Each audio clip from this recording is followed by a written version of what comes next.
Hey everybody, and welcome back to Ready Steady Play. I hope that you can all hear me out there. Sorry for the delay. It's a very long and boring story, so I won't go into it. Welcome back to Jaws of the Lion, episode 8, in which Chris and I are going to go on a side quest to rid a warehouse full of chaos demons of aforementioned chaos demons. And it's going to be fun and exciting. Hey Toby, thanks so much for joining me, man, and for patiently waiting. Sorry I'm late. Merry Christmas, by the way. I think I have a Christmas hat somewhere. I don't know where it's gone. But let's bring Chris in. See if we can bring Chris in. Hey Chris. So it's not Christmas yet. It's still my birthday week. Yeah, it's your birthday week until Friday, and then it's my birthday week. Yes, Well, agreed. happy birthday. Thank you. I got this T-shirt for my birthday, Prancing Pony, and I have a pin on that says "It's all about me," because it is. Hey Eddie, thanks so much for joining us. Hello, Have you everybody. managed to Oh, play thanks for Village your- Attacks yet? Let me know. Did you get any board games for your birthday, Chris? No, first year in maybe half a decade. Oh, that's not true. I got an expansion to Mr. Jack, of all things, very random, which we actually played yesterday, and really enjoyed. Actually, thought it added a lot of the new characters added a significant amount of strategic depth. I have heard good things about Mr. Jack. Yeah, it's really good. It's just a two-player only game. With everyone's moving. There's 8 characters, and everyone has control of the 8 characters in a draft. Well, you draft to control them each round, and one of them is Jack and trying to escape. And the other person's trying to work out who it is. It's pretty cool. But apart from that, and I only got that because Deborah stumbled across it randomly and just picked it up. But no, I actually decided that my space issue is so insane right now that it's finally time to not not have any board games. But I did get a lot of Citadel paints because I'm intending on taking up painting my miniatures again. Maybe finally painting some board game miniatures. Hey Difter, thanks for joining us in chat. Um, Hello. I don't think that, but surely with your space issues, you're not planning on buying any Warhammer to go with the I, Citadel I don't. paints. I don't need to buy any Warhammer. I've got so many unpainted models from my days. From my days being the 7th ranked player in Ireland. Now, is that mainland Ireland or Northern Ireland? Mainland Northern Ireland was separate. There was a team Northern Ireland. Well, that's Being more ranked impressive than Northern Ireland for sure. being ranked highly in Northern Ireland, there's only maybe 2 or 3 players I can remember who from Northern Ireland who are active in the competitive scene or like active and competent. There's Whereas not more. there were at least 10 in mainland Ireland, right? Oh, there were hang on, 7 of 7. There were hundreds in the leaderboards. I don't know. There were probably only about 30 of us who regularly went to ranking event tournaments. Well, that puts you in the top 50 then. 50%. Yeah, there you go. And in the top 30, depending on. I once won. I won the QCon tournament, which was the biggest tournament in Northern Ireland once upon a time, which was my highest claim to fame. But I'm not going to go back competitive. But Ollie's big into Warhammer, so Ollie and I might try and get some games in. I quite like that. Get some casual games in and get painting again. Painting's what I really miss. I miss doing that. Hey, and then when you get good, I say get good, you're probably already pretty good. But when you've got your painting setup all put together, you can paint those models that Ollie promised to paint for me and never did. Oh, what were those? The It Batman was ones. 2 figures to represent our characters in Legacy of Dragonholt. Oh wow. Just 2 little Because fantasy figures. I was pretty good at painting once upon a time, but I don't know if I'd be any good now. I'll have to wait and see. I'm sure I can get it back. If not, although Deborah and I were painting yesterday, we were painting some Christmassy craft things. I noticed my hand was shakier than it used to be, so I don't know if that's practice or old age or caffeine. Well, Could be caffeine. it's probably caffeine. I think that I get quite like I don't have a very steady hand, and I blame the caffeine. But then again, I don't think I had a very steady hand when I used to paint miniatures, and I painted miniatures before I started drinking coffee, so it might just be that I have weird muscle tension in my body. I don't know. Well, I mean, I was never particularly steady, but I was definitely steadier than I was yesterday. I couldn't have been a surgeon. Let's put it that way. Yeah, brain surgeon was right out for me as well. Although I think it was the brain part that disqualified me before the hand part. Have a brain to operate on brain. This is the kind of top quality banter that people join us for. Are you all ready for some Gloomhaven? I'm excited. We're gonna do that side mission, the misplaced goods one. Essentially, what this involves is me and Chris running around in this big warehouse, trying to find the missing goods. But some crates are full of snakes and rats that'll jump out and give us a bad time. And apparently, we're only going to get 10 gold for this, which seems like crap payment. Yeah, I don't think, you know, she probably would have given us almost that much up front if we didn't have the audacity to ask for it. I regret nothing. I regret nothing either. Right. We have to do a city event, don't we? Oh, yes, of course you do. Yes, please. But I did all my leveling up last time, and You I think you did what you had to do as well, so. Yeah, I didn't have any leveling up because I was 1 experience point short of leveling up. Yes, I remember this. So, unfortunately, chat, what this means is that all of the enemies have gone up to level 3, but Chris is still level 4 while I'm level 5. So, we might be in a situation where we might lose horribly. But the good news is, because this isn't a story mission, if we fail, we don't have to repeat it. We can just ignore it and move on. True. Excuse me. Right. Yeah, so city event. And we could go to the shop, but I've only got 13 money. I don't think you've that much either, do you? I think I have quite a lot, because I haven't spent any. I have 30. Oh, well, you might want to have a quick look. I don't think there's anything you want to buy. Maybe. I haven't bought anything expensive. I think if we total up the value of your gear and my gear, even if we ignore the barbed axe, which you got for free, I think you still have quite a lot more than me. 110. I also got the Fateful Compass for free, though. Oh, that's true. I've spent 85 money in the shop. Let's How much have you see. spent? Well, I got the mana potion for free, which means I've spent 75. It's pretty cool. But you got all the cool free toys. I did. I found the Fateful Compass in a chest, and the Barbed Axe was my side quest. Hopefully, we'll find your side quest right now. That'd be great. Hey, Alessandra, thanks for joining in. Hello. Why am I getting Fs? Because I'm not leveled up. Is that why? I haven't seen them. Is my chat not caught up? Oh, F's for Chris. Yeah, okay, because he didn't level up. Because he's going to get mauled because you're under leveled for the quest. Nice mission, this one, Alessandra says. Why? Because we're going to find so many rats and snakes in the crates. I hate rats and snakes. A black plume of smoke twists through the air over the center of town. You follow it to find a crowd gathered around the silent bridge, cheering and clapping. Pushing to the front, you see 2 enormous mechanical butterfly wings strapped to a small quattrel. Today the quattrels conquer the sky! He pushes a button on his chest, causing the wings to start flapping and more smoke to pour out. The wings pick up speed, beating gusts of air across the onlookers. With a wide smile, he flies up and up and up before tumbling down into the river with a dramatic splunk. You can dive in to help the quattrel, hold back the crowd in case the machine explodes. Well, I'm pretty sure that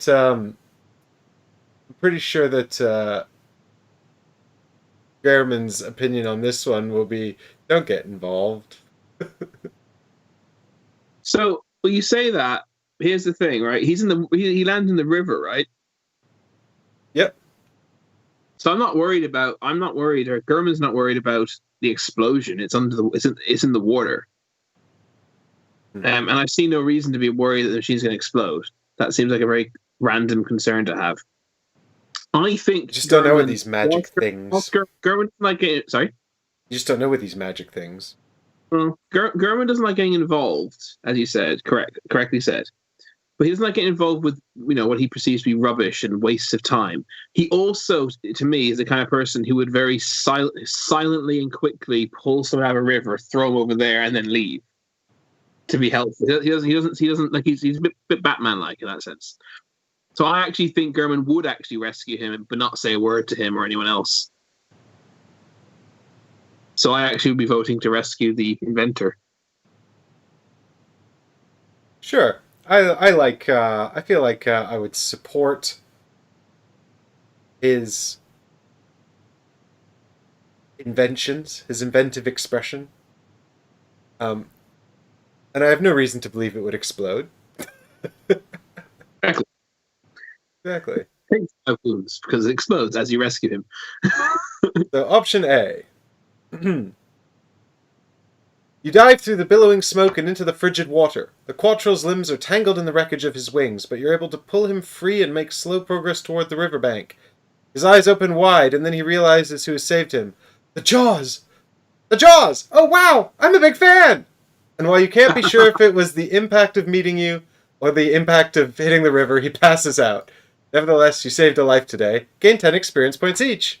Oh, sweet. I level up. This is extremely useful. And Chris, you can open your secret box. I'm so excited. Nice. If you remember, chat, last time I leveled up and I unlocked this thing. It's a stick. But it's a really useful stick. So I've got my halt, do not open this pack of cards until the character reaches level 5. After that time, flip this card over and read the instructions on the back.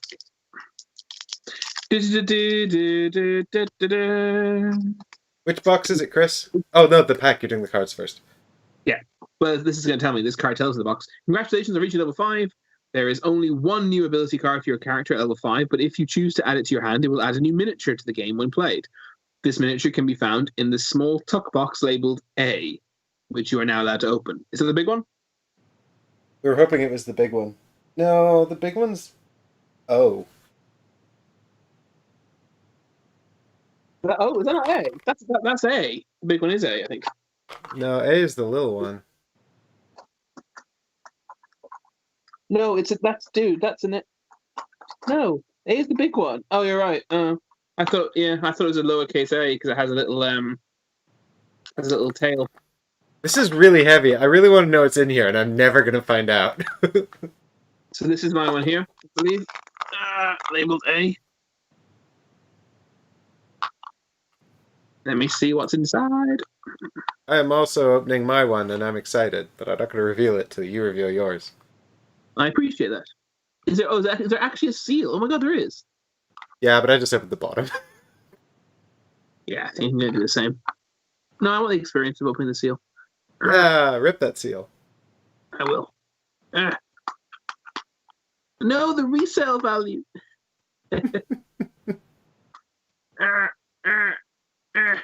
Sorry. This is difficult. But I want the full gameplay legacy experience. Then just tear it. Rip it, the whole box in half. No, it didn't say to do that. Okay. It is. It's an axe figurine. It's actually really cool. Oh, that is neat. You show yours. It'll be easier if you show yours. There you go. I can probably just do it on the green screen here. That's probably there we go. It's cool. It's buried in a skull. I'm definitely taking it. When the top action of your level 5 card or your level 1 card, the favorite, which I use a lot, is played, this axe miniature is used as the favorite token. Oh, so I no longer have to use the shitty little. Yeah, it's certainly an upgrade from the tiny little blue axe you were using before. It is a cool upgrade. That's awesome. I'm very excited about that. And I'm probably going to take this new card into my deck because, why wouldn't I? My new card is the new favorite. I have a new axe. Oh, I have to go and find your new cards now in your box. It's just the top one. It's got a. Oh, it's cool. It's got an attack on the bottom half. I always like when my cards have that. Wait, did I take yours out already? Attack 2 and immobilize, followed by a move 4 and generate wind magic. It's pretty cool. It's also got a one-shot at the top. Well, it's a perpetual effect at the top. Place the axe on this card to make add +3. It's basically the favorite again. It's exactly the same as the favorite, but in addition to doing +3 damage to the main attack, it does also wound +3 damage. So it's just basically a better version of the favorite. So I guess I'll replace the favorite with it. That seems a logical decision. Mm-hmm. That's cool. Holy cow! Look at What? Bombardment! Is that my next card, is it? Oh, wow. I'm looking forward to level 6. So, Mike, what do you do in Gloomhaven? Well, occasionally we have to deal with traps, so I use the enemies to get rid of the traps, and then Chris kills them all.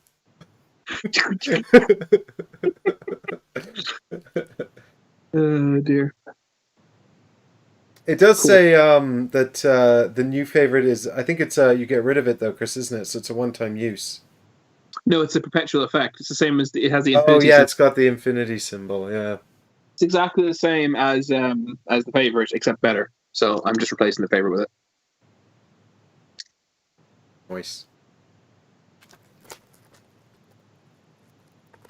I've just got a big stack of all of your cards here.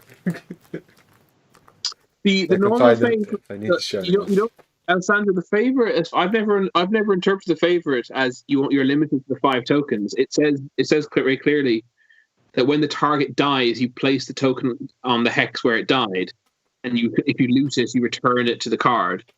So the token, or now upgraded to the figurine, represents that favorite axe, and you can just keep picking it back up again by losing it. So if the favorite or new favorite card just stays in play in your active slot, and then you can just use it as many times as you want, as long as you keep picking it back up again.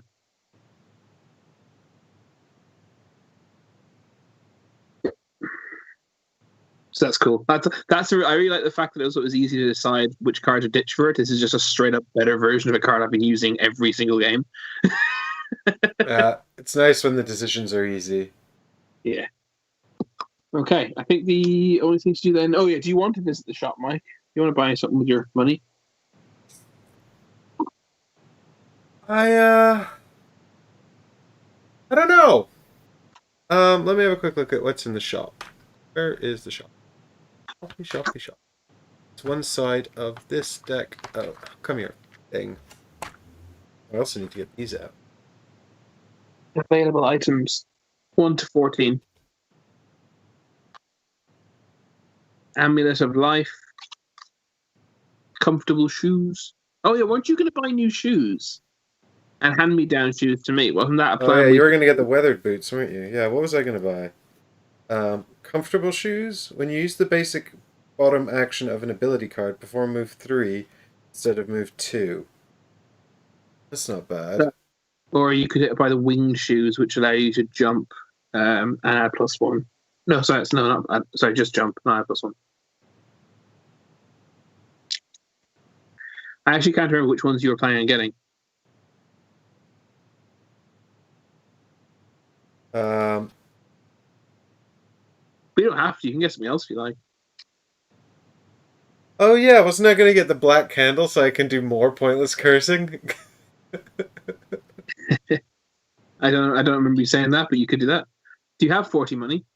No, I have 30. During a range attack, add curse. Gee. Yeah, I like the robes of evocation. But I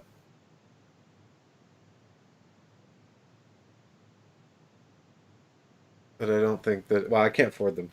I don't know. I'm just trying to decide if it's worth getting the comfortable shoes for now. I mean, I only occasionally do the basic move action, but I usually do at least one because I don't have very good move cards typically.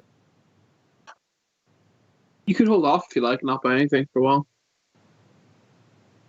Oh, hackers! I'm not going to be able to get that out of my head now. Who sings that? Well, no one sings that.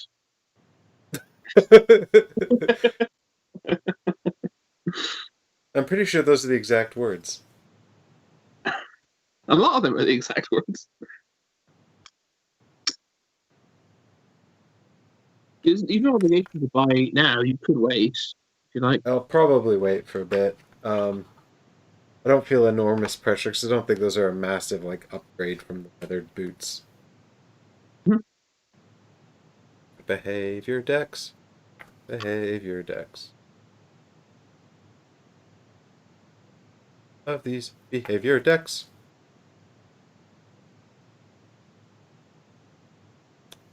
So I didn't even give myself +10 initiative. I should go do that.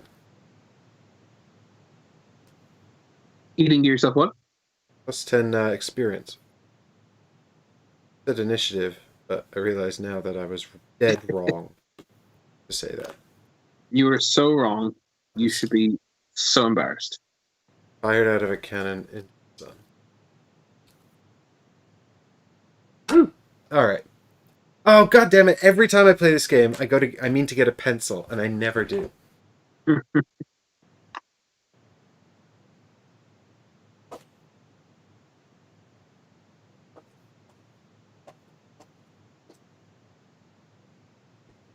This isn't even a pencil. This is a chopstick. Why do I have this? Can you write with it? No, but I did get a pencil too.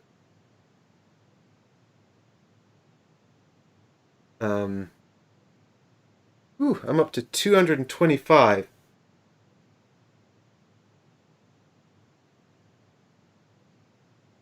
And I've got you on 219? Correct.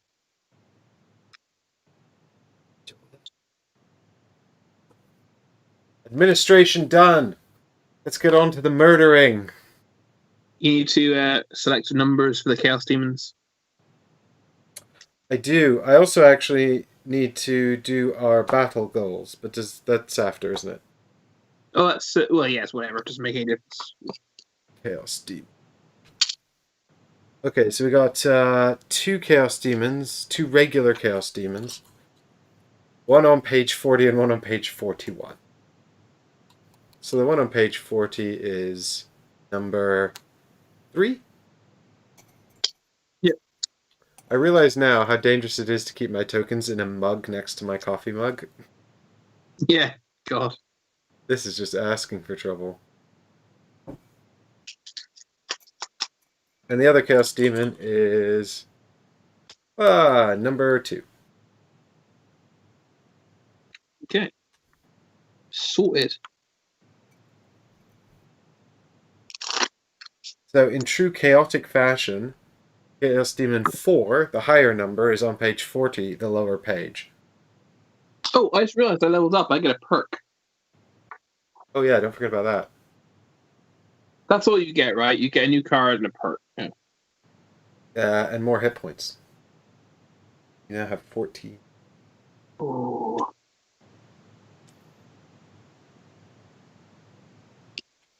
I've chosen my mission.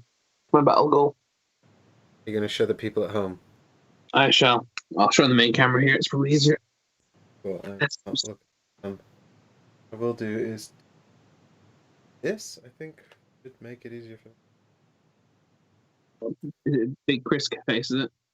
No, it's just sort of. That's my one.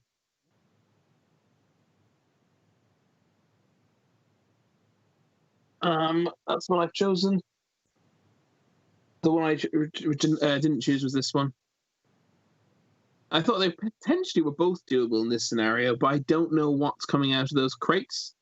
So I thought to be safe, I would take the other one. That one is not focusing as nicely, which is a pity. Hopefully you can read that. I'm taking the first one that I showed you. Do let Mike know if he happens to hit the same one. I'd be very surprised if Mike takes that one. Should be, yeah, I think so. Quickly do 2. I'm just sorting out my deck. Genuinely looks like I've got a chopstick through my head. Interesting. Chris has to kill Mike, or does he? That's sus, Stifter. Why are you like trying to turn us against each other? That is It's sus. funny, my card says I have to do all my tasks. Right. I'm gonna do it. I'm gonna replace another +1 with a +3. Yeah. So let's get a +1 out of this deck. I feel like my modification deck is super strong at this point. Just look away from the stream. I promise you, I'm looking away. I'm fetching my modifier card. Oh God, who shuffled this shit? Y'all saw me.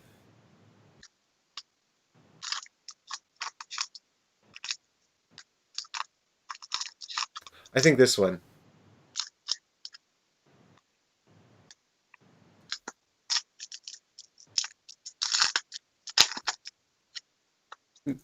Alessandra, why aren't we playing more Nemesis? You're right. The last time I played Nemesis on stream, it didn't go well. I do like Nemesis. Oh, I need to. Oh, now I need to do the thing where I have to pick a number of cards. I'll have that one. I've chosen cards already. I had this one before, and I really liked it because it does a bunch of stuff that's cool.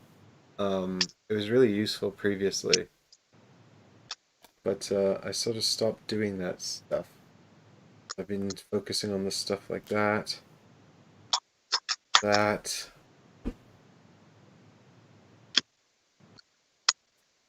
Here's that. I've got too many cards to choose from now.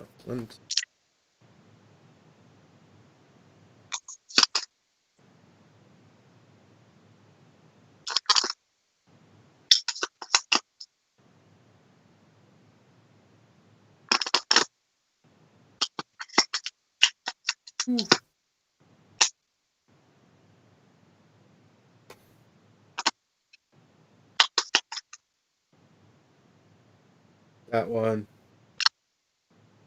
I'm gonna take this card that puts out curses out of my deck because I hate it.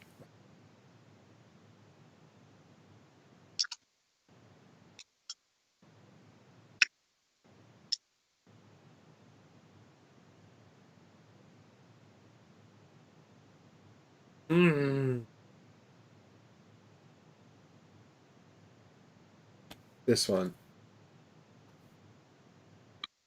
One, I'm two. concerned about these Chaos Demons. They have a lot of health. That's 10. Yeah. Tell me about it. And there's no traps for you to do shenanigans with. I know. Who doesn't trap their warehouse? Yeah. And I don't really want to start off using my one-shot abilities. I have no idea how many monsters are coming out of these crates. Well, what I suspect is that it will be none because we're so good at this game. That's true. I forgot that has a really good initiative value on it. I'll put it back in. There we go. I guess I've committed to these cards now. What about? Yes. Yes. Okay. I just remember you don't need to shuffle that, Mike. All right. Who's ready for an introduction? I am. Oh, congratulations, Difter, for surviving and winning Nemesis. That's awesome. And a rare occurrence. True that.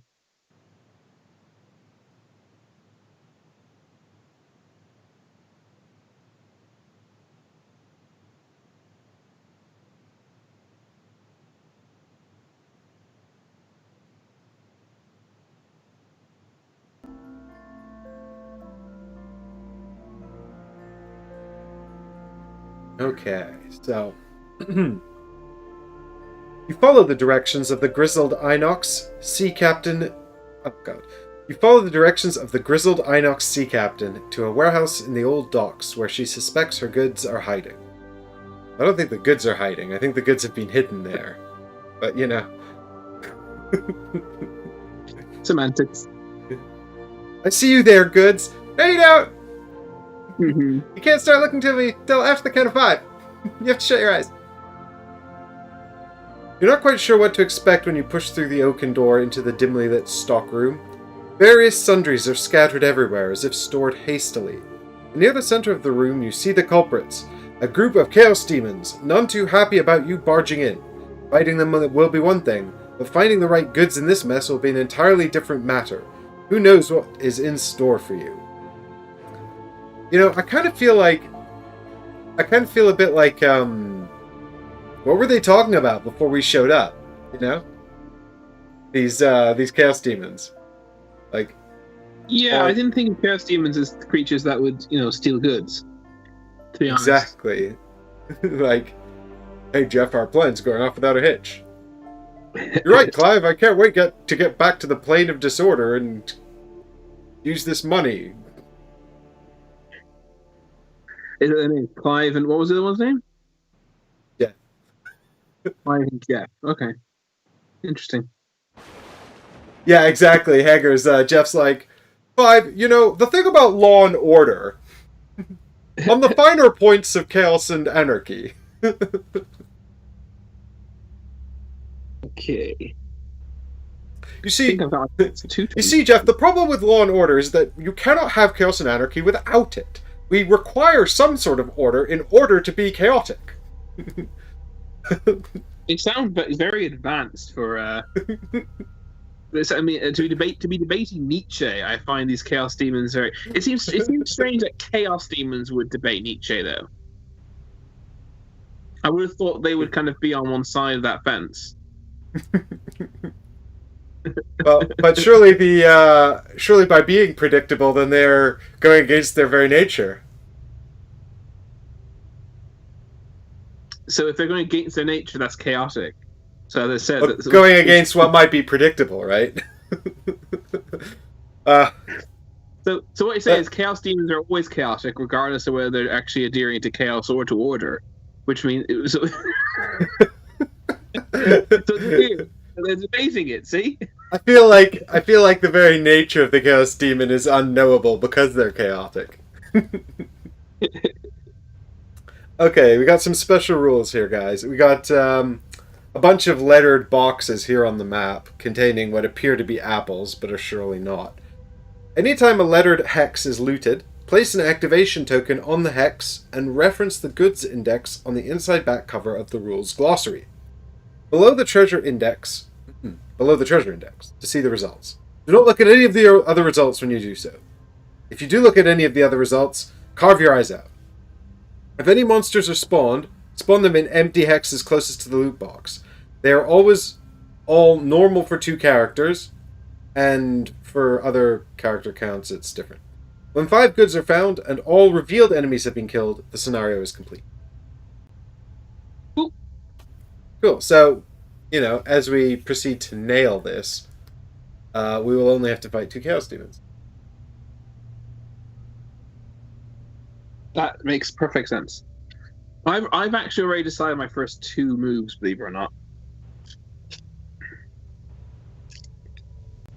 I know exactly what I want to do. Where would you like to start? I will start on. I don't mind insofar as long as it's one of the furthest south of the two southmost. But I don't mind if I'm on the left rank, the left file, the right file. I put you southeast. Cool. That's where I am. And I will be northwest of you. So in the backmost space. Sure, I'll figure out something.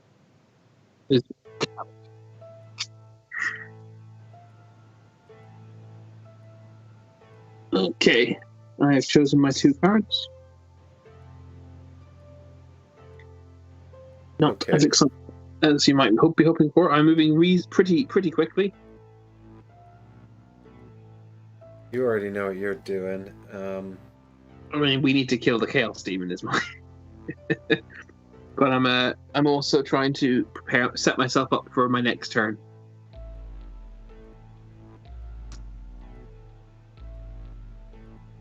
That makes sense. It needs to be more central.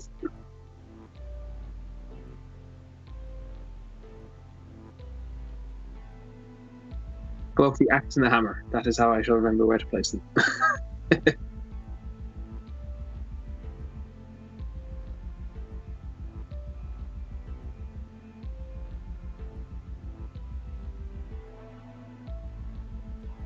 So I wouldn't be doing my co-host duty if I didn't ask you, Mike. When's U-boat coming? Well, I've got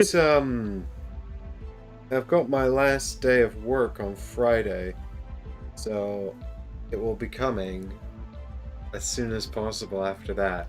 But I suspect it will be probably in the days following Christmas, because I've got the two main elements of U-boat down, in the sense that I understand how the game is played, and I understand how you run the U-boat. I still don't know how to run the U-boat well, but I understand the theory, at least most of the theory outlined in the tactical guide, but there's still this primary sticking point, is executing both reasonably successfully at the same time. No one needs you to do particularly well at it. We just don't want you to get lost at sea. Well, the problem with that is, the problem with not doing particularly well at it is I suspect it might then become incredibly dull. It is entirely possible to get lost at sea for like 5 hours and do nothing. Yeah, mine is still on my Calyx unplayed. It's a pity. A horror thing that's going to remain unplayed for a long time. Oh, could I do that? Did I not take my jump card? You don't really need it necessarily in this mission, do you? No, maybe not. It could come in handy to save time and get into certain crates.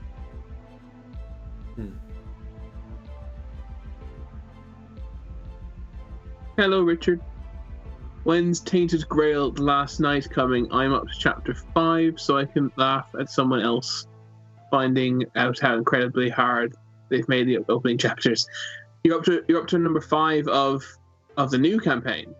Wait, right? Is that the one that's the sequel, or is that the one that's the prequel? I thought, because I feel like Red Death is the sequel, so The Last Night must be the... Red Death is the prequel, right? I think so. Last Night must be the sequel.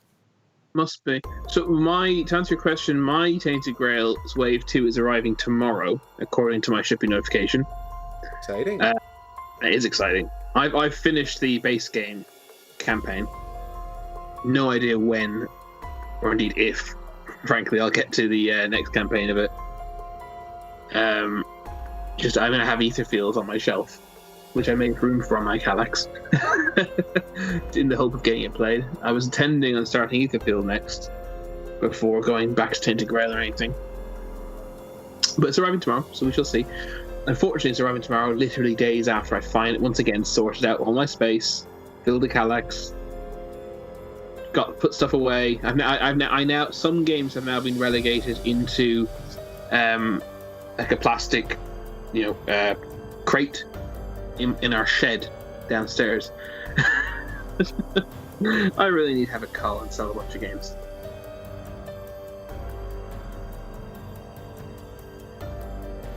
And I have not yet got a shipping notification for Tainted Grail Season 2, or Wave 2.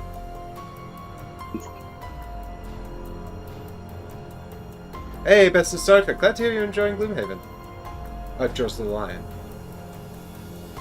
Yeah, so the problem, Richard, is that Michael and I started Tainted Grail together on the channel, and then the pandemic happened, so I'd like to finish the first game before starting on the second one. So if the pandemic is ever over, and also there's it's feasible. I'd like to start live streaming Tainted Grail with Michael at some point, but that will depend a lot on sort of availability and everything else that sort of pans out for the channel and the future of the channel. We'll have to see, but that would be ideal for me. So it'll probably be a long time before I get to the last night, but it is my intention to revisit Tainted Grail with the Red Death prequel when it arrives, and maybe just have a go at that solo while we're still here in lockdown. Yeah, you Michael, haven't actually even gotten very far, have you? You've only done the first two scenarios, is that right? I think we're somewhere in chapter 3. Oh, okay.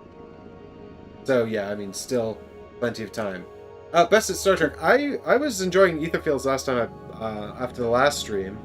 I know there's been a lot of sort of negative media coming out about it recently, but you know, I'm still enjoying it for what it's worth, and we'll have to see how that carries on. Hey Dan, thanks for joining in. Hey everybody, it's Dan Thorpe from Dan Thorpe Channel. Idiots play board games. Dan called me handsome. I think he was talking to the Chaos Demon Skull. Hey, let's find out what's going on. All right. You ready? Let's do it. Yeah. All right. 24. Cool. 83. I'm going super slow. And Chaos Demons are going at 52 with Black Tendrils. They're gonna move 2 and then attack at +1 damage. Yeah, move 3 minus 1 is 2, and 4 plus 1 is 5 damage. And all enemies adjacent just simply suffer damage if there's dark magic, which there isn't, which is helpful. Okay, so it's me to go first. And I have my 2 cards here. So the first thing I'm going to do is use the bottom half of Power Pitch to move 3 spaces, and it also creates wind magic. So I'm going to move southwest, followed by south-south. So I do still have line of sight from here. Which is I'm moving close towards the A and B crates, and next turn I'm going to be able to open both of those, is the plan. Mm-hmm. And then I'm going to use the top half of Center Mass, which is a Strength 3, Range 3 attack, which is the perfect range. So it's not a brilliant attack to begin with, but it's maneuvering myself into position is the idea. I'm not going to bother using my Barbed Axe or Throwing Hammer or anything. I'm just going to... Thanks, Dan. Appreciate it. I'm just going to see what the modifier deck has to say. So 3 damage, modified with... Oh my god. Chris, we can't see. Hang on, let me adjust the camera. There we can. Oh, it's the miss. And this is why I hate Gloomhaven.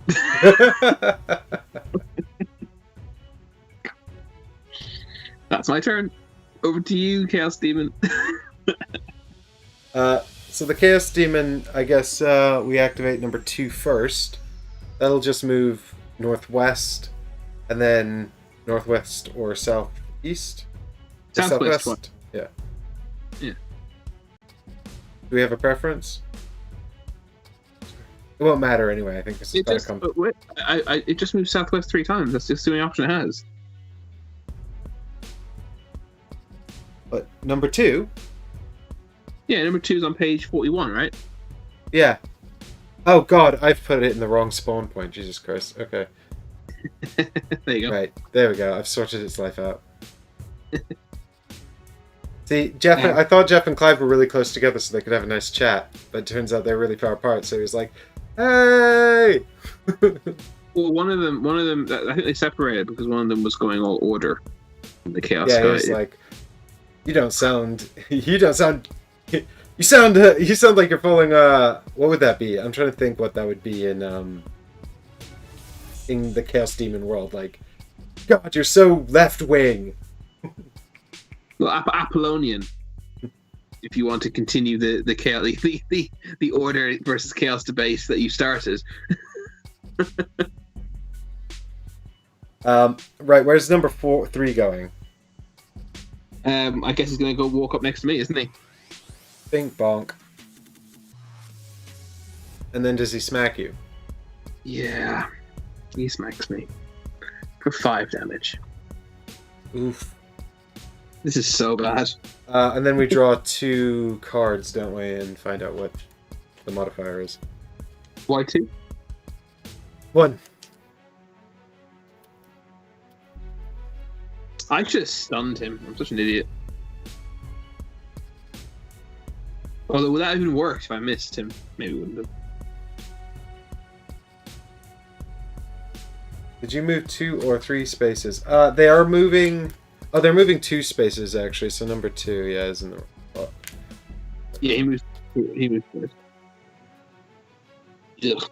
Good thing I got chat to keep me honest. Chris is over here, by the way, hiding behind the Chaos Demon. Okay, here we go. Modifier card is... Ba-bam! Oh, it's on the... Uh-oh. Is it ×2? You joking? No. I don't think we've drawn this yet for the monsters, have Like we? this, followed by the monsters ×2. This is exactly why I stopped playing Gloomhaven after 3 scenarios. Because this kept happening. I mean, that's 6 damage, right? No, sorry, it's 10 damage. 8 damage, because they're just regular, aren't they? +1 attack. Oh, yeah, +1 attack, so yeah, that's 10. I mean, I'm going to have to lose a card. All enemies adjacent to the target, so... But there's no... I'm just going to have to lose a card straight away, I think. I don't think there's another way around it. Yeah, we definitely... I mean, I was just thinking, like, we should have used the studded leather, but that's just benefit of hindsight. Oh, yeah, I should have done that. But I didn't. This is mental. Oh, I feel I've made poor choices with my cards, guys. It's just like, wee.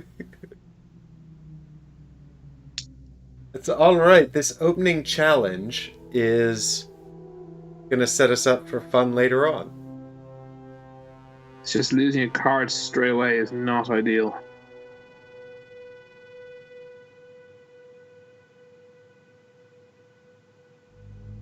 Alessandra, there's huge hype for ISS Vanguard. People are going mad already.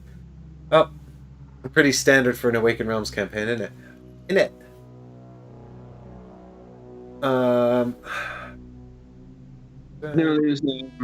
I'll best at Star Trek. I'll tell you what I did check out actually recently was so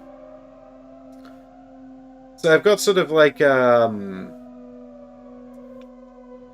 there's some Vladimir Suchi games I like and some I dislike, but I recently played the game that he's just designed, which I'm going to pronounce horribly, Praga Kaput Ragni, which I really enjoyed. I really liked it. I thought it was a lot of fun. What did you lose, Chris?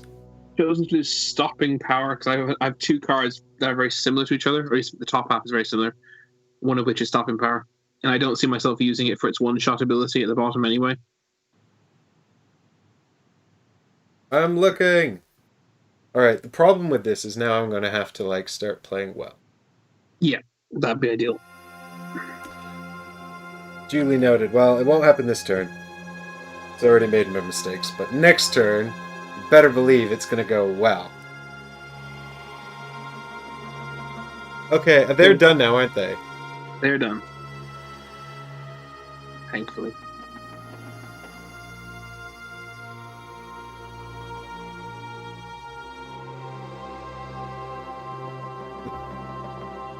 With me in charge, nothing can go wrong. Huh? Well, I was planning to,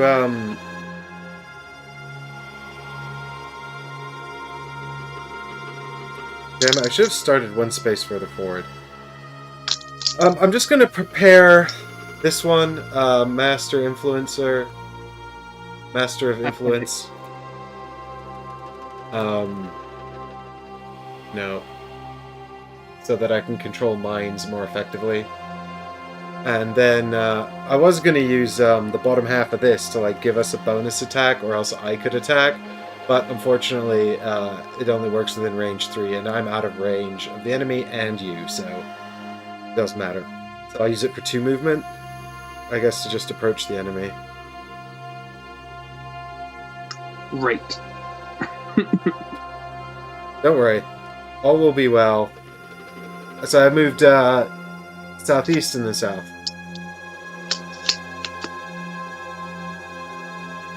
Southeast and what? Sorry, southeast and south.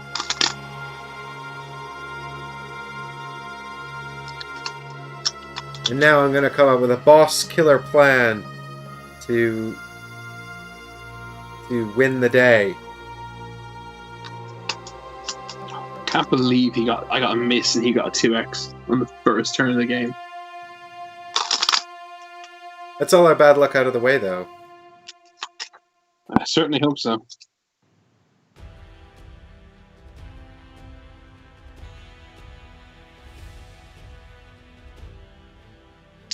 Yeah. I still think I'm going to stick to my plan. What I was going to make my second turn.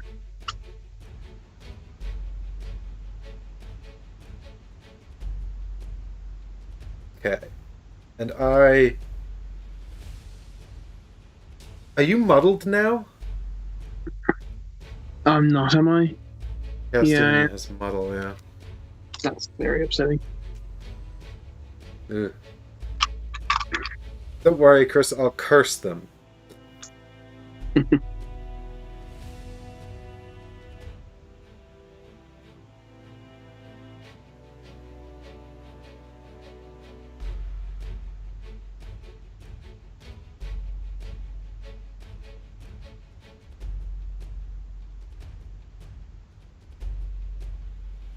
Yeah, maybe I do want to just hit these guys really hard and then...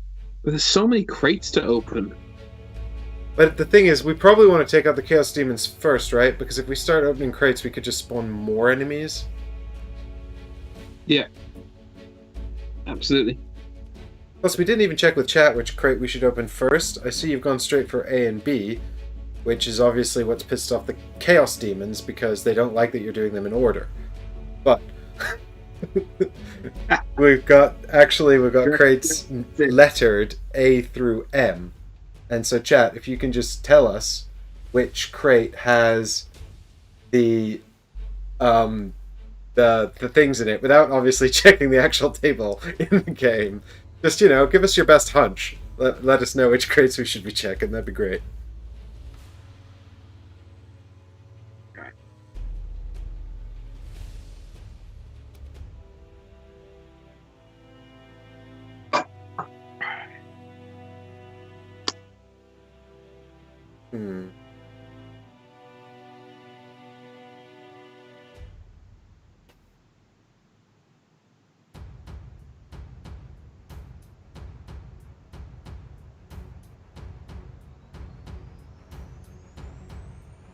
I've picked... I've modified my plans slightly based on the disaster that was last turn.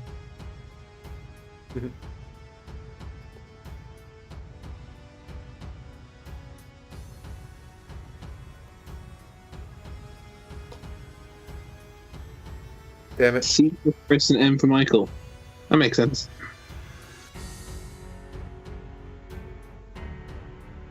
Always the furthest, yeah.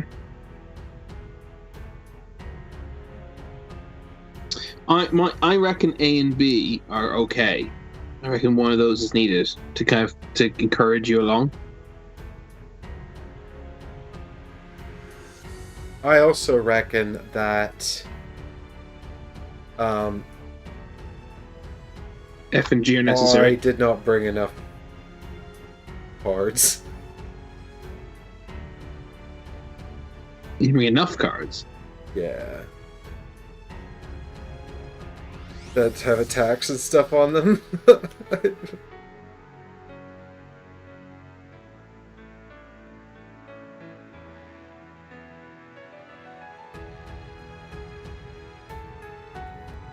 Do you know what? I think I'm actually just going to flip my stamina potion to hang on to the card I discarded last round.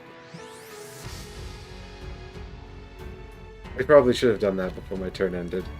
But, nobody saw, so it's okay. There's no evidence of what you did. Exactly. It doesn't exist. Okay. Cool. Ready? Just get a Chaos Demon card. Oh. Alright. Yep, all set. Bam! 25. And I've got 67.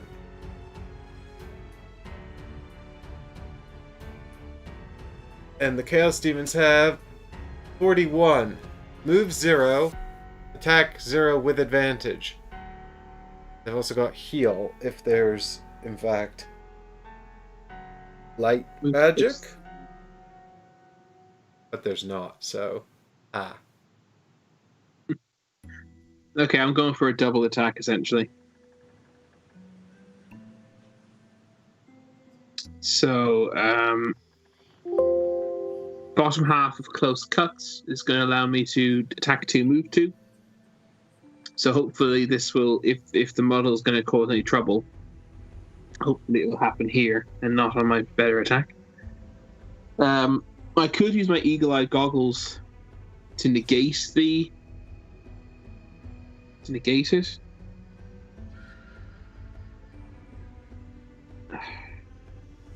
I am probably going to do a long rest at some point in this scenario, because we're hopefully going to have a point at which there's no monsters in the field on the board. That'd be good, wouldn't it? So therefore, should I just do it, maybe?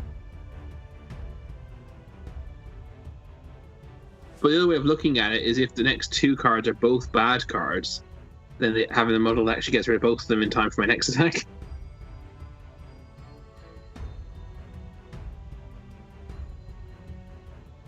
What do you reckon?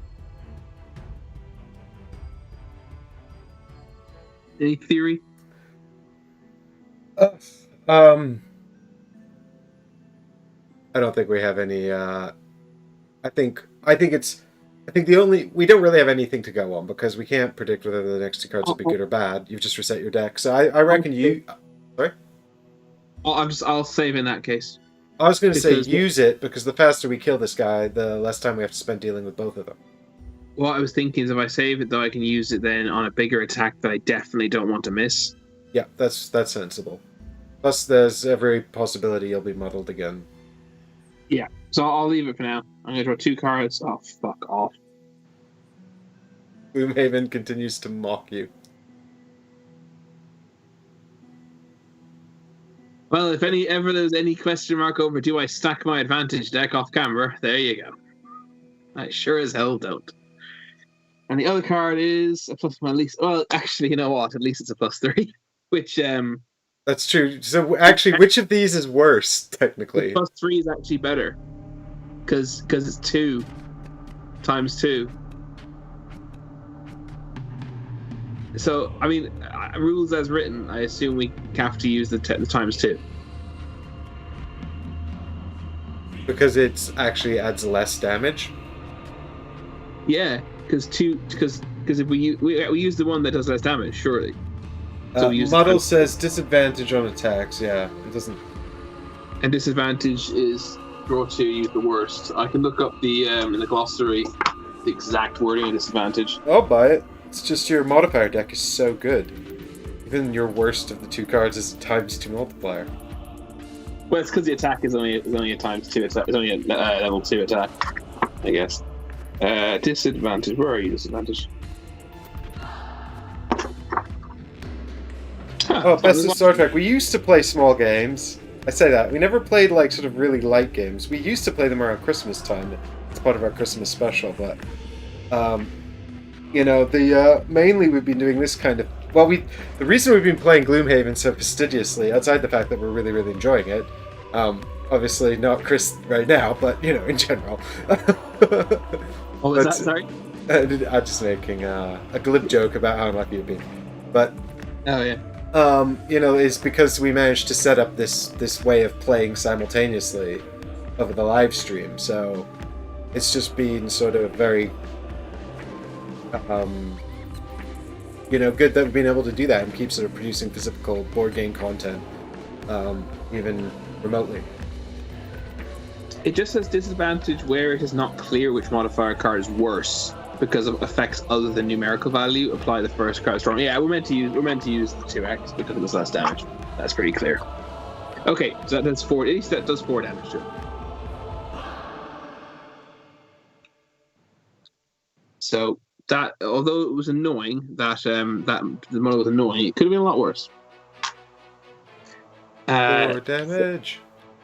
4 damage, and I also get to move 2, so I'm going to move just 1 south to give myself a little distance, so I'm not disadvantaged for my next attack. Oh, wait, I am still disadvantaged for my next attack, though, aren't I? Because model goes away at the end of turn, not the end of attack. Or does it? Hang on. Model disadvantage all attacks move the end of turn. Yeah, I think I might use my goggles on this one. Is this a better one? Yeah, it was slightly better. It's 3. It's strength 3, but it's going to be strength 4 because I'm going to use the wind magic that I generated last turn to make it strength 4 and range 5 actually. And it also gives me 1 experience for using that wind magic. I forgot to do the wind magic. Sorry, chat. It's all right. So it's strength 4. I'm going to use my goggles. I'm also going to use my throwing hammer. So he's going to be stunned. Oh yeah, that's a good idea. So here we go with the modifier. So I'm disadvantaged and advantaged at the same time. So I'm just drawing 1 modifier card, which is a +1. So that does 4 + 1 is 5 damage, which brings him to a total of 9 damage. So he's nearly dead. If only some heroic do-gooder could do 3 damage to him. Well, I actually hope you don't in a weird way, because it would make my stun pointless. Actually, no, it wouldn't, because he's going next. Yeah, exactly. That's what I was thinking. Yeah, that's it. That's done then. Done. Cool. Grand. So then we've got their move, which is the flashing claws, so they're going to move +0. No, sorry. He is. Yes, the other one, sorry. Yeah. So that's number 2 going first. So he's going to run 3. So I guess he just runs into the space between the 2 barricades. Absolutely. The middle there. And the other one, I presume he goes to you because you've acted? No, he's stunned. He does nothing. Oh, he does nothing. That's what stun is. Yes. Very good. I couldn't remember if stun was skip attacks or skip everything. Good. Skip it. Skip everything. You're done, Chaos Demons. Okay, and now it's me. You're done, yo. So I've got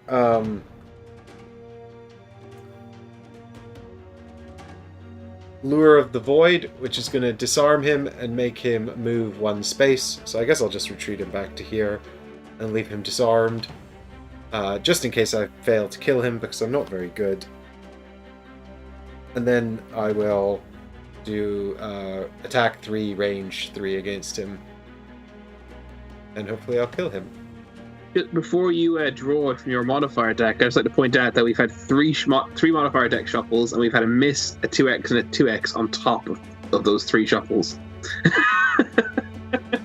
So let's hope you get a 2x. That's the monster deck there. Is this my deck here? What have I done? Have I made some horrifying mistake here? Did you draw the double from your own one?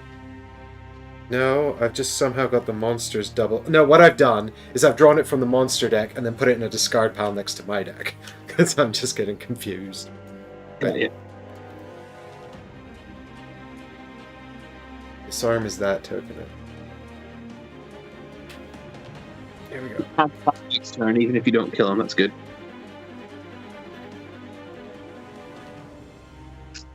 Okay. Hey, there we go. 4 damage. He's dead. And also I generate evil magic. Huzzah! Huzzah. Bam! That'll come in handy next turn. Well done, Mike. Woo! Do you know what? This would have completed my damn battle goal from the last mission. The thing I was trying the entire time to do. I heard him first, yeah. God damn it. Sorry. Well played, sir. Very impressive. Yay! I stepped in and mopped up the remains. So together we've destroyed a chaos demon. We have indeed. We are the greatest. we're the greatest. Oh, what to do now, though? Yeah, do you open a crate? Do I open the crate? I think you should, partly because I seem to have only brought cards that make enemies attack one another. I also think I should because it's the way of making my turn the most efficient. Actually, achieving two genuinely useful things with the top and the bottom of 2 cards.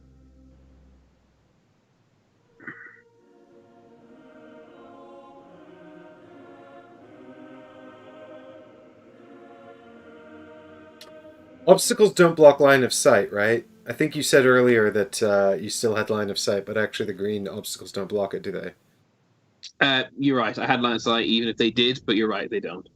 Yeah. I just keep thinking. This is our bias of first information coming into effect again. All right, I am selecting these 2 cards. Yeah, if we can just kill these damn Chaos Demons, it should hopefully get simpler.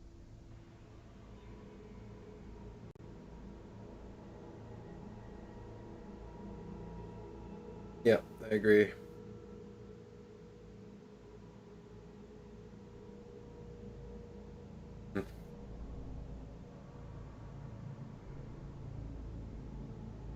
We're not getting any gold creatures, so Vipers only have 4 health.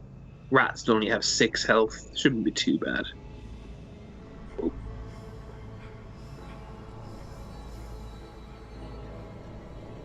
Sounds easy to me. Yes, I'll miss our Christmas special this year. I like playing the light game last year. Huh? I liked the light games we played last year. We played Ishtar, we played Draftosaurus, and we played something else. I played Julisaur, or whatever that one was called. Draftosaurus. Draftosaurus! Did we play just one? No, we played Code. The Czech Games Edition word game. Oh no! Yes, no, I can't remember. I think I gave it to Ollie. Yes, I definitely gave it to Ollie because he liked it. I can't remember what it was. That's terrible, isn't it? Someone check our Christmas special from last year. Tell us what we played. Thanks. Hashtag blame Ollie, yeah. Well, now it's out of the collection. It's gone from my mind completely. Right, I've picked my cards, and you've picked your cards? I've picked I grab a Chaos Demon card here, and I'm ready to go. You ready? Flip. 49. 15. You're so much faster. And he's going at 76. Damn it, I wanted him to go faster than me. The one time he didn't. Oh, but he's moving at 0. Sugar. That's fine. He's moving +0, he's not moving at all. No, he's moving +0, so he's moving 3. But I wanted That's him to go before me. He did every other time. What a peanut. Alright. It generates a mana explosion. He generates every type of magic. That's crazy. Okay, so I've got my new favorite. The new favorite. So I'm just going to stick that into play. In my active slot there. And then, actually, funny, I've got retrieval here, but I'm using retrieval to loot. So I can do both of these at the same time. A and B.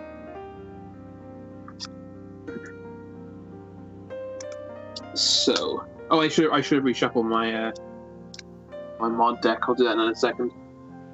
So you're opening crates A and B together. Correct. Well, one looks like rotten apples, and the other one looks like broken eggs, stinky broken eggs. So, do you want me to read it out, or do you want? I have it open in front of me. Okay, yeah, go for it. So A is find 1 good. So it's a good thing we opened it. And B is spawn 2 rat monstrosities. Dun dun, bum bum bum bum. I don't know how to track the goods, but if you help us remember, chat, we got 1 of 5. 2 rat monstrosities. Is it 5 we need? We need 5 goods, yeah.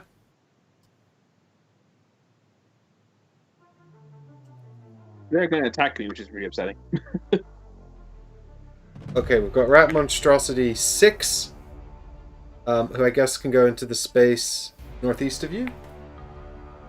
Yep. And he's not elite. Who else do we have? Rat monstrosity. Oh, too many. 9. Okay. He goes directly north of me.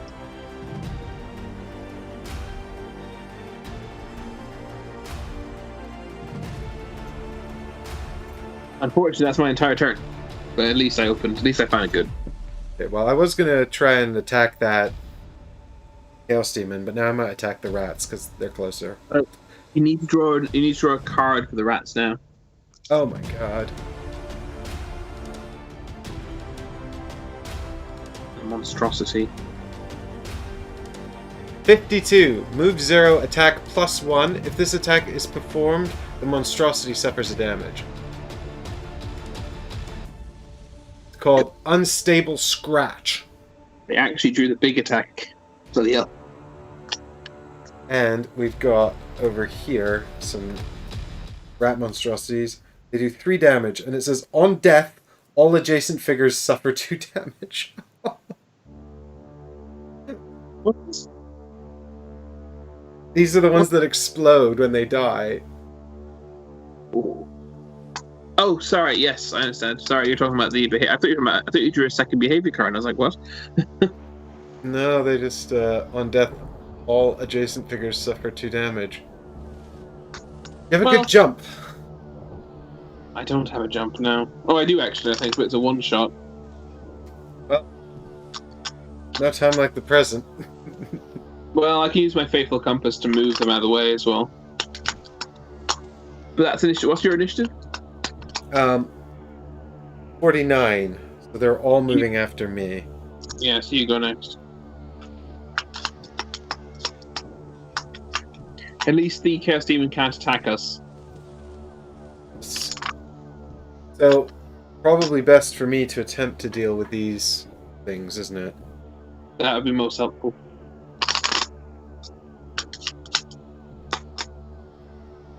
Thank you for thinking of it. What are their hit points? 6. Yeah, they're actually quite a bit. What they are. Yeah, so my plan had been to basically give myself advantage and then attack them with an attack 3. Which isn't terrible. But I could use my one-shot ability to make them attack one another, where the damage is reflected back. Might be worth doing because I've one card fewer than you anyway. Yeah. I've already. The only issue is if they both explode, you're going to take 4 damage. That's true. It will almost certainly kill them both, because I've got my influence card out, and I can spend the magic. So he'll hit 1 for 4. Won't certainly. Can you make one of them move before doing it? Move away from me. No, I haven't got any of the cards that move them around. If I could use, before my turn ends officially, I could use my Fateful Compass to move one of them. So I only take the explosion from one of them. And you could probably. Yeah, I mean, if you can move one of them away, then I can still make. I can still use this attack. It's a big attack. I mean, I can also. I mean.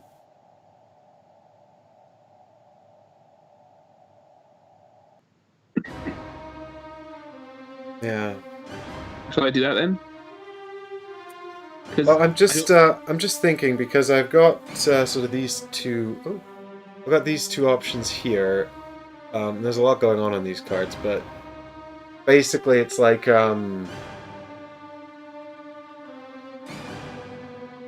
it's like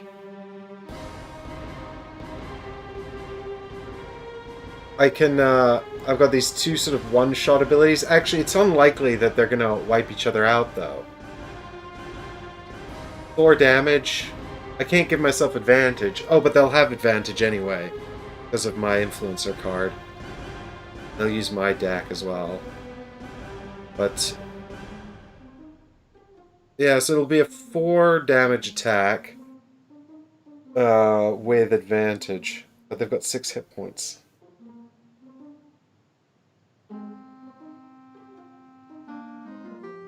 I think you should do it. I really think you should, because you're not going to have that many opportunities to do it in this scenario as well. Potentially not.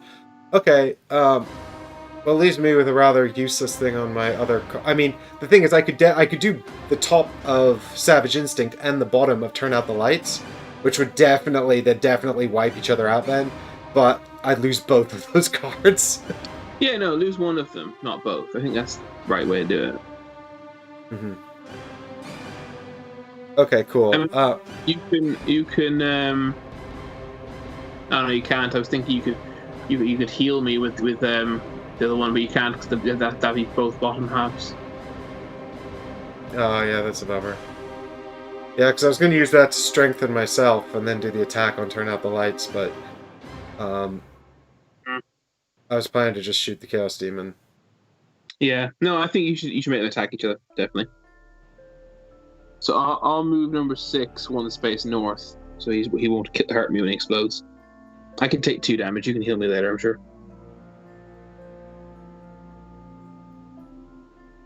Okay, cool. And then I will use the top half of Savage Instinct. I can move him twice, actually. So I'll move him north, followed by moving him northwest.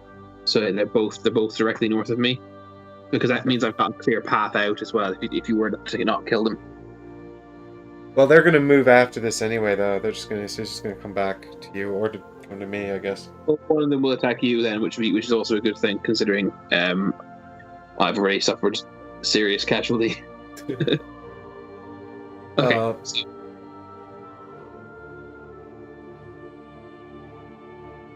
Have you taken damage? I'm sorry, I forgot to mark it.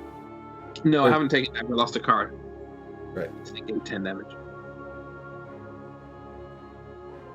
Okay, so, yeah, top part of Savage Instinct. No, I'm using the bottom part of Turn Out the Lights. That's what I'm doing.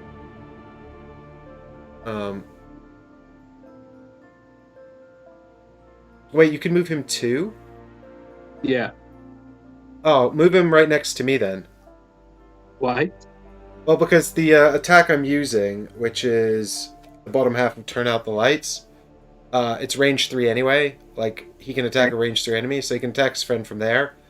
And then you can whack the other one. Nice. Then I can whack him, yeah. But hang on, how can they... Oh, because they do range attacks on each other, is it? Yeah, so it's one of them will do a range 3 attack on the other one. Okay. One of them within range 3 of me. So I could do it either way around, but it doesn't matter because they're both going to take the same damage. Okay. And then we lose the fact that I don't think I'm going to kill them because it's going to be 4 damage plus the modifier. I thought you could make them attack each other though. Both of them. Yeah, that's what I'm saying. So they'll both be taking equal damage. No, so one of them attacks the other, but then the damage is reflected back onto it. Oh, right, yeah, you'll kill one. You should be able to kill one of them then, if you can also melee attack this guy. Well, that's what I'm saying. So then I'll melee attack the one next to me. Yeah. It just means I won't kill them both. Because what I'm saying is it's a shame that when I kill this guy, he won't then also damage his friend. But never mind.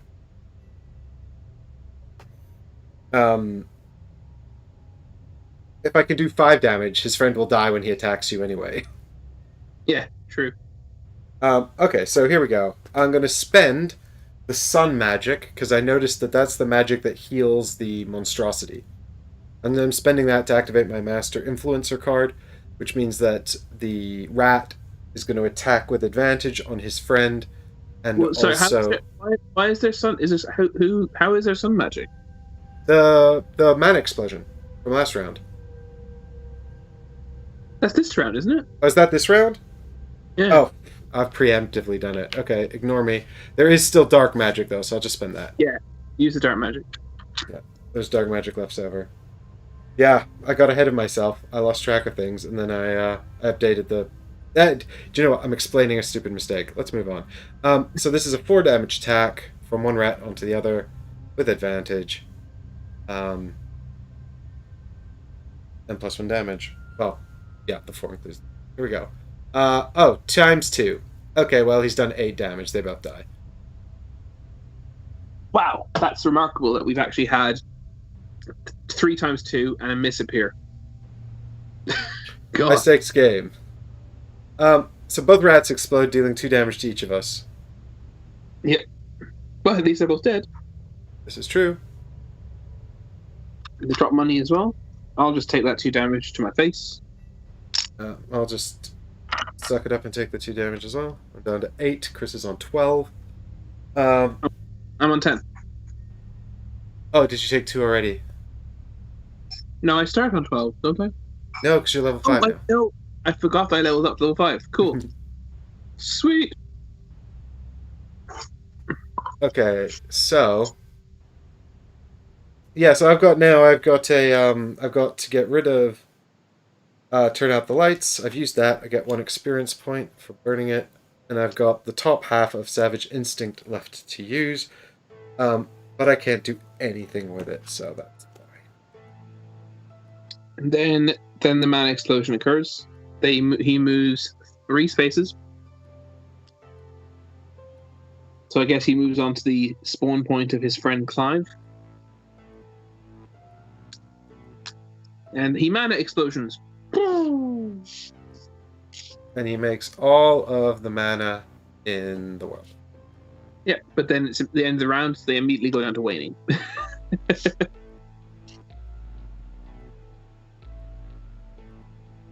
Yeah, I always screw up the mana in this game, Alessandro. I'm like, oh, I can use this mana now. No, I can't because I generated it. Oh, wait, now it's... Oh, God, now it's gone. I didn't even use it. Guys, don't worry. Chris is on top of things. He's got my back. And now I have to reset both decks. I've got 3 decks of cards to reset here, actually. I've got to do the Monstrosity cards, the Chaos Demon cards, and my attack cards.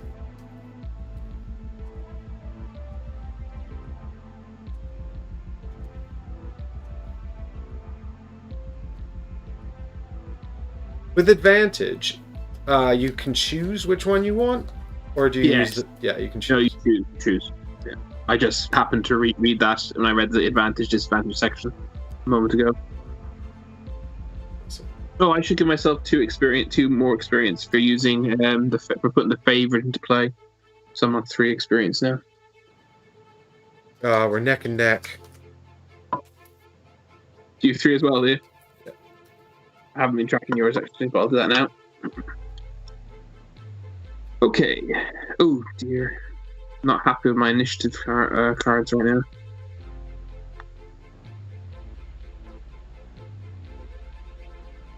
Alright, well, I've got this problem where I just burned, like, my only attack card. Yeah, I chose my 2 cards. I only have 3 in my hand. I'm going for a pretty big boy attack. Cool. I'm thinking I might just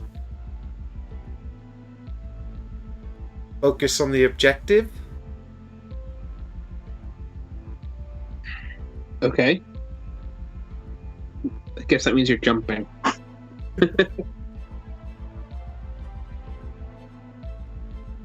Oh, I'd rather we don't spawn anything anytime soon.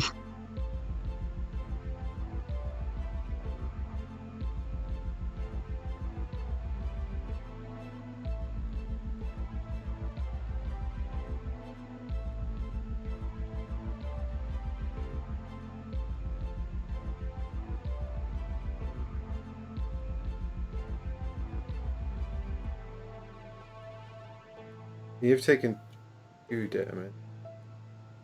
Mm-hmm.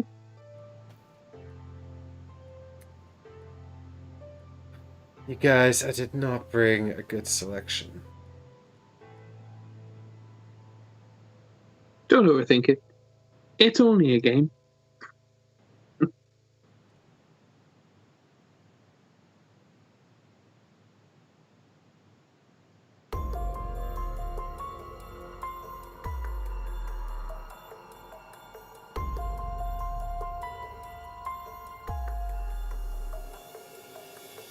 How fast are you going?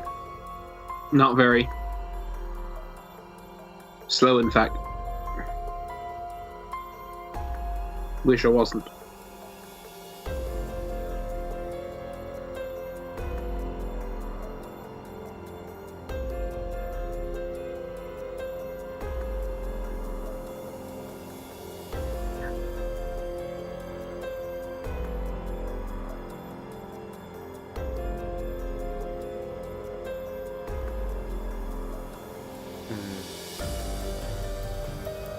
Am I just significantly less strategic than you are?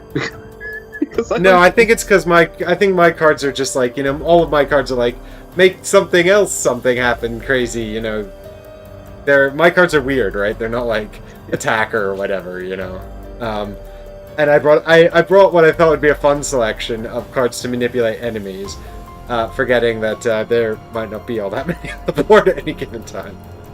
It's quite a lot in total, but yeah, not at the same time. Yeah. Potentially a lot. I mean... I don't know what comes out of the rest of the crates. Yeah, exactly. Me either. I'm not sure if two monstrosities at the same time was a lot or not. Probably not, considering it was the first one.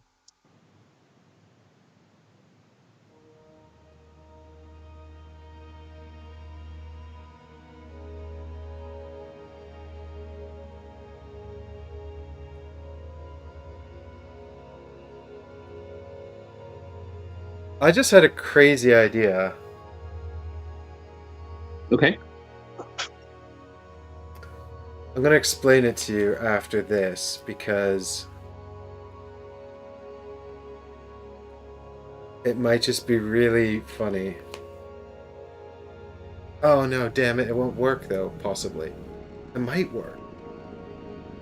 I'll explain it to you after this. It might just be stupid. God, I've got limited options.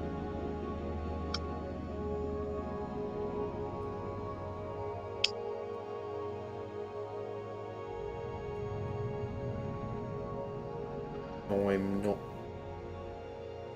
super happy about it. Like,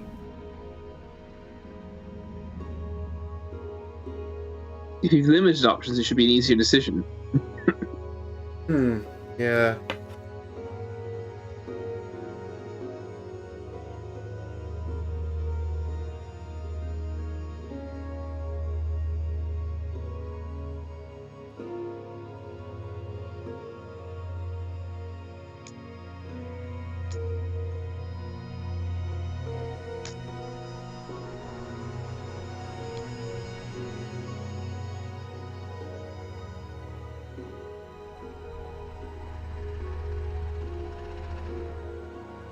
Okay, cool. Mine are down.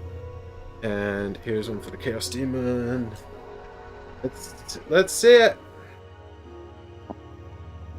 58, sadly. I've got 23. And our enemy is 1. Heat Blast. Move +1. And then attack -1, range 3. And he's going to spend fire to add wound. Which is going to work.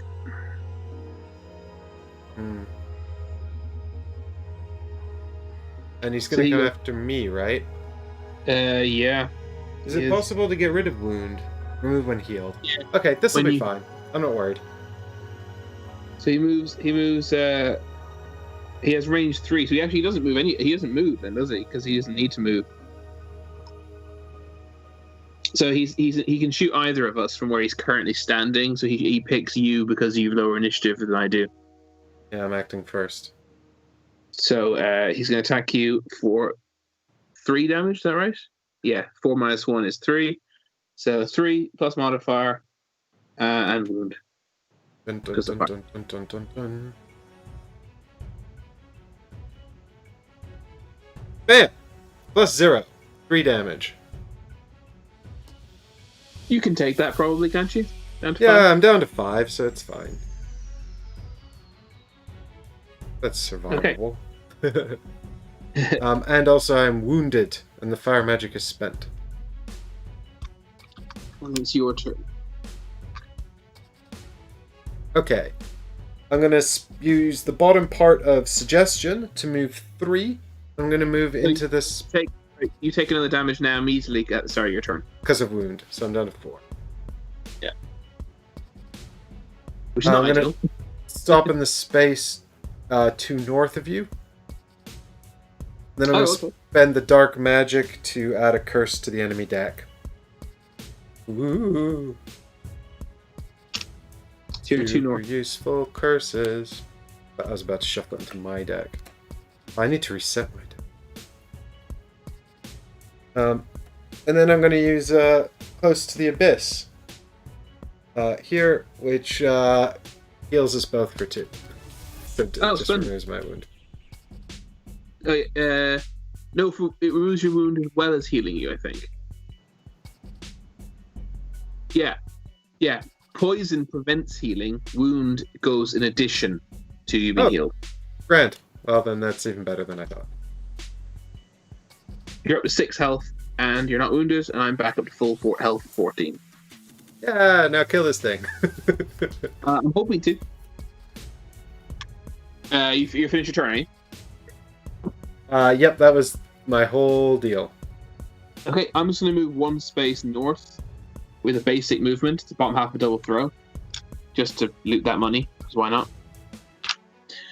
But the big play is I'm using the top half of Fearsome Efficiency. I'm going to throw this card away, but it's worth it, I think, to kill the second Chaos Demon. So it's Strength 6, Range 4. I'm going to throw my favorite axe, making it Strength 9. Strength 9. It also generates wind magic, puts that back up to strong, and also gives me 2 experience. 5. Okay, here we go. Modifier, do not bloody miss. ×2! He's dead! Oh my god, what is this game? Not only is he dead, if I just realized, because I noticed it was upside down, if I spotted that this top card was the wrong way around, I would have realized it was the one that I was reshuffling. I would have realized it was the ×2 again. I've had the ×2 twice and the miss once. Wow. Well, there you go. So that does 9 times 2 is 18 damage. I'm not sure if he's dead or not. He's dead, Jim. I didn't even need to use the favorite, but yeah. If he was an elite, you would have only just killed him, though. His nuts. He still would have been dead. Wow. It's true! That's nice. Awesome. Very happy about that. Chris has got a money. Ooh. I believe I've successfully admined the magic. These ones are all going to bugger off. But there was something else I was going to do that I've forgotten about. Oh yeah, I've not amended our hit point. So it should be wind should be strong, and frost should be waning, and so should bright, and so should leaf or nature. Although that's the end of the round, so actually everything's now inert apart from the waning wind. I have 1 card left in hand, and my intention was indeed to kill him, so I could do a long rest. Okay, well, let me discuss with you my plan quickly before you end your turn. Okay. I was just thinking, I wonder if it would be possible to, go and open crates L, M, F, and G. Yeah. And then just drop down my, I was thinking I could open L and M, and then run down and open F and G, and then, drop my weird stick in the corridor and jump out. What does the card let you do? The stick let you do? Well, it's an obstacle, right? So any enemies spawned would be trapped on the other side of it. We'd still have to kill them, but they'd be stuck there. Yeah, that's a good idea. I don't know if that's funny or I don't know if that's just more amusing than useful. I think it might just be more amusing than useful. No, it's very useful because it means they can only hurt us when they draw range attacks, which they don't always do. It's a very good idea. Do that. Yeah, if they go next to it, they get poisoned, and if they're in range 3 of it, they also get disadvantage. Oh yeah, you have to do that. So my plan is sort of to drop down the ward first, and I suppose I should probably put it in the space farthest to the entrance, because then it will also affect any enemies that might be in the middle of the map, and it doesn't really matter because they'll be coming around to try and get to us anyway, right? It just means there can only be one of them adjacent to it, but it's got to go in one of these 3 spaces. In I mean, I ordinary could put it there. Richard says in ordinary Gloomhaven you're not allowed to block off the map, you have to leave a gap. Where is that rule in ordinary Gloomhaven? Is it in the rule book, or is it like on? Is it an FAQ or something? Because I haven't seen any rule like that in this game. But anyway, I'm long resting anyway, regardless. My next turn. Right, You can now go. I'm going to check my cards to see what I can do.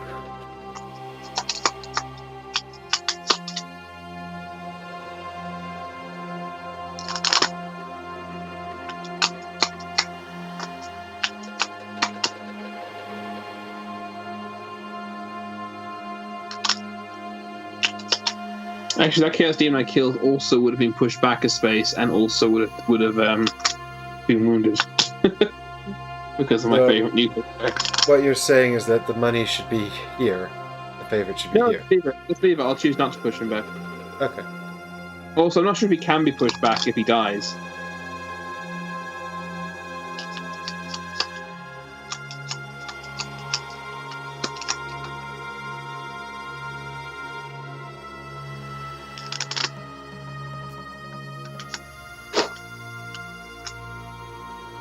And make sure all these cards are in the same orientation this time.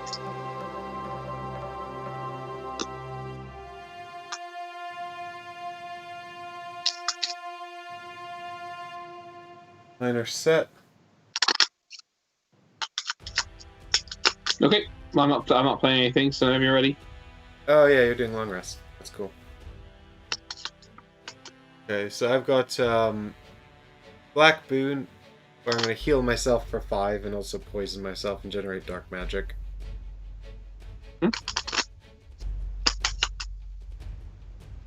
Sounds good.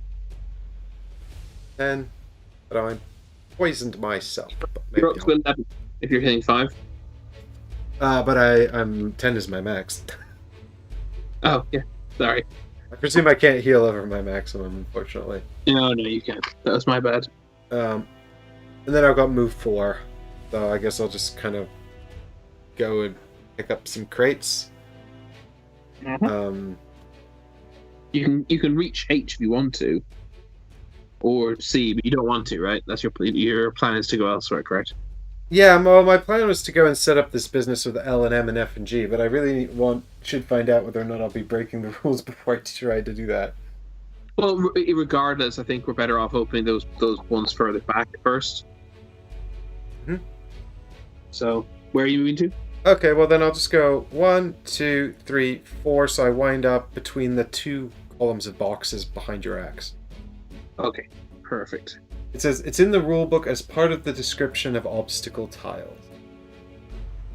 Okay, so I shall check the glossary of obstacle tiles, because if it doesn't say in this version of the game, we're not adhering to it. Well, because the other thing I could do, which would be quite amusing, would be to drop it into the space next to case L, which you guys can't quite see on that camera, but it's right here.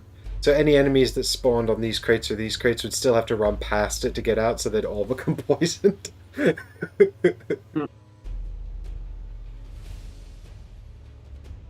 Nothing about that under obstacle in Draws the Line.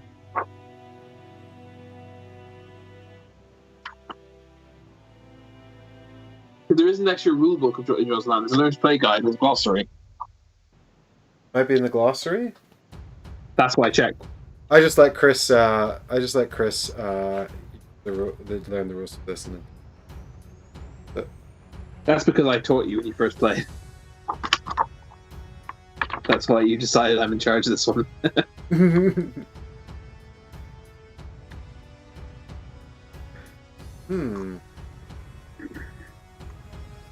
I don't see anything in here about it, but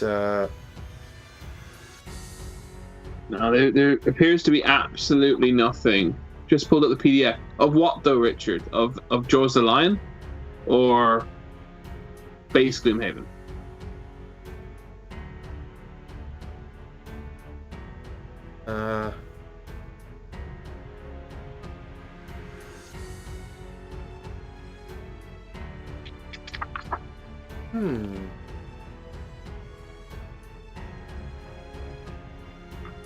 I actually can't find it. The own play guide. I'm actually struggling to find a bit about obstacles. There we go. No, it's destroying obstacles. It's a demolitionist.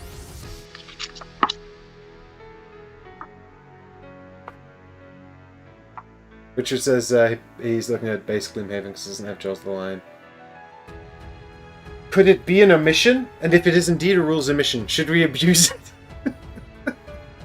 Oh, if it's not in the rulebook for this, we're 100% not listening to it. I mean, like, you play the rules that are printed for you. Is it possible for figures to destroy obstacle? Yes, the demolitionist can do it. Right, so there's not like sort of default rules like if you want to, you can destroy an obstacle. No. Ooh. Right. Well.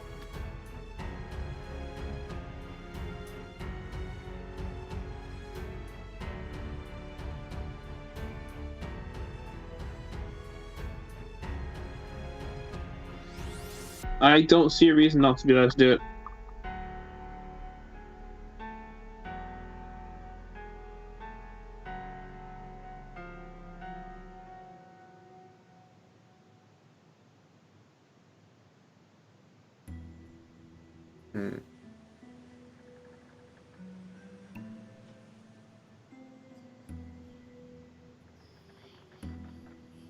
Are you waiting for me to long rest, by the way? Yeah, pretty much. I mean, I've done all my business, so you get the eagle-eyed goggles back, right? Yeah, we have them back. I definitely want to keep this one. I definitely should have used my heater shield or my chain armor, guys. That was foolish. I'll keep you. I'll keep you. There's a part of me thinking I don't necessarily need maybe my power pitch, my big one-shot attack, because I've used one of them already, and we're not going to have big things to kill anymore. Not particularly big, anyway. You know. And it would kind of make up for the fact that I lost a card earlier. The fact if I choose to lose a card with a one-shot that I'd usually spend as a one-shot. Yeah, I think I'm going to do that. I'm going to lose Power Pitch and keep Double Throw, which is a different one-shot that attacks two enemies. So, slightly unconventional tactics there. Oh, hang on, Richard has an answer for us. I think he was just blessing our bullshit plan. One thing I do notice, though, is if the monsters don't have a path to us, they just won't move. Which bums me out, because I was hoping they'd move adjacent to it and then poison themselves. So presumably they'd just stand around on the other side of it. Could we then make the game unwinnable if we didn't have enough ranged attacks? Yeah, we do have enough ranged attacks, but yeah, we could. That's probably why the rule is in base Gloomhaven. Yeah, because if they can't reach us, then they won't move. They'll just stand around like dummies going, And then if we don't have any ranged attacks, we can't reach them if we don't have a jump card. And I only have one jump card, and then I have to get rid of it. So I can either stay on the same side as them or jump away. And we could find ourselves in a situation where we've got just a bunch of unkillable enemies stuck on the wrong side of an obstacle. But then maybe don't do it. And that solves all problems at the same time. I might just put it in the position by L, so when they come running out, they'll get poisoned. Okay. You know, like, I'll drop it there, and then I'll jump away. And then if we fight them in that narrow corridor as well, they'll all have disadvantage on their hits as well. So it kind of just works on all fronts. Still I was essentially doing nothing for the next turn. Nothing useful. So I want to get my axe back. Can you move quickly? Not really. moving to the axe is the most I could move. No, sorry, I meant fast, like... Initiative-wise, yeah, sure. Cool, because if you move fast, I can help you. Okay. Well, what do I want to do anyway? Do we both want to move over to the back of the board? I'm not sure we do. I mean, it's kind of much over much, really. I suppose it's silly to move to the back of the board if we then have to backtrack. But my kind of pathing is to move down this... Back. One of us should stay back and do these raids.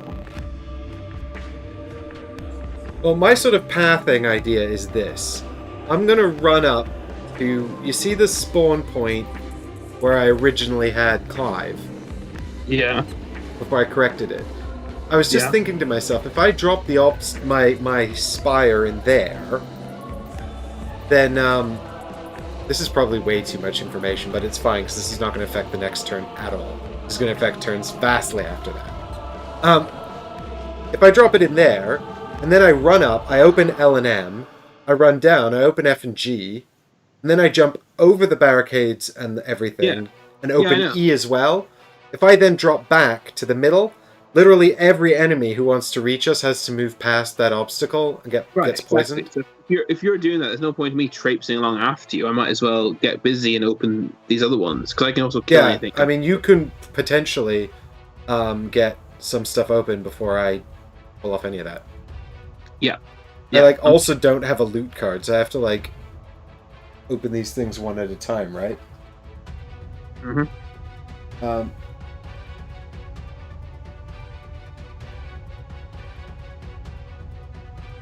All right. Do I not have a loot card, actually? Oh my god, what if... Do you not bring a loot card, you Do I have to stand on them, then? Oh my god. I very intentionally brought my loot card with me for this one.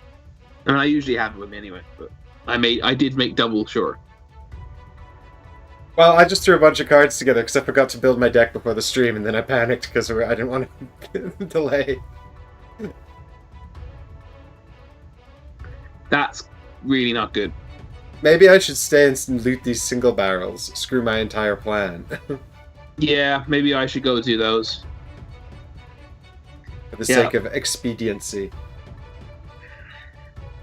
Okay, new plan. I'm going to open something close by. But I'm not quick is the problem. You're the quick one. No, I've got a couple of quick cards in my deck.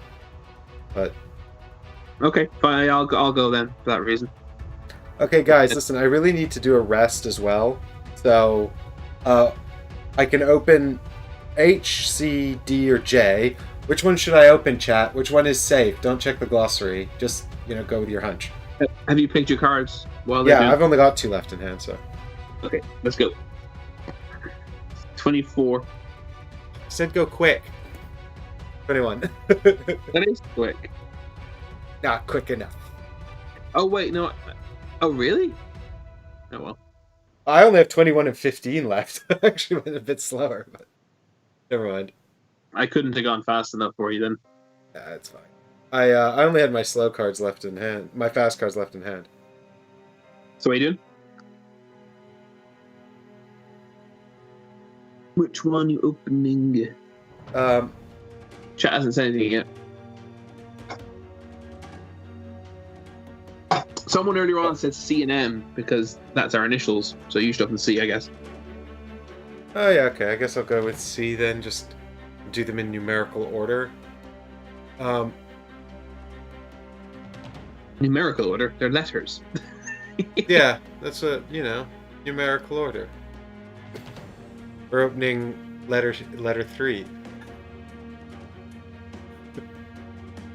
You're opening C, yeah? I'm just trying to... If I'm actually stood on crate C, I'm also within range 3 of you, aren't I?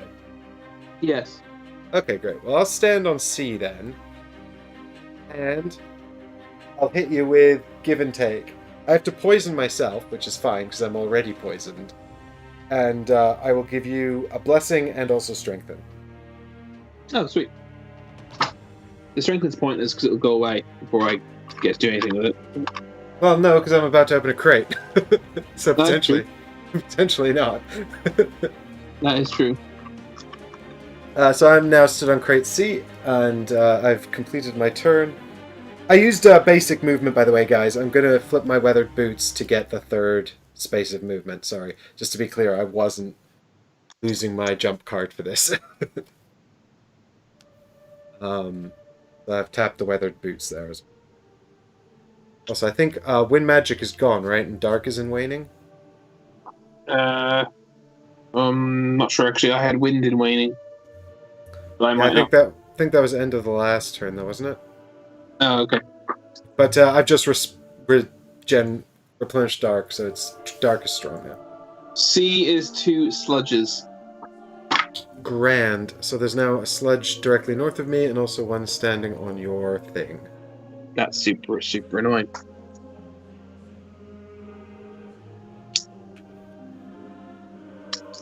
And I'm trapped!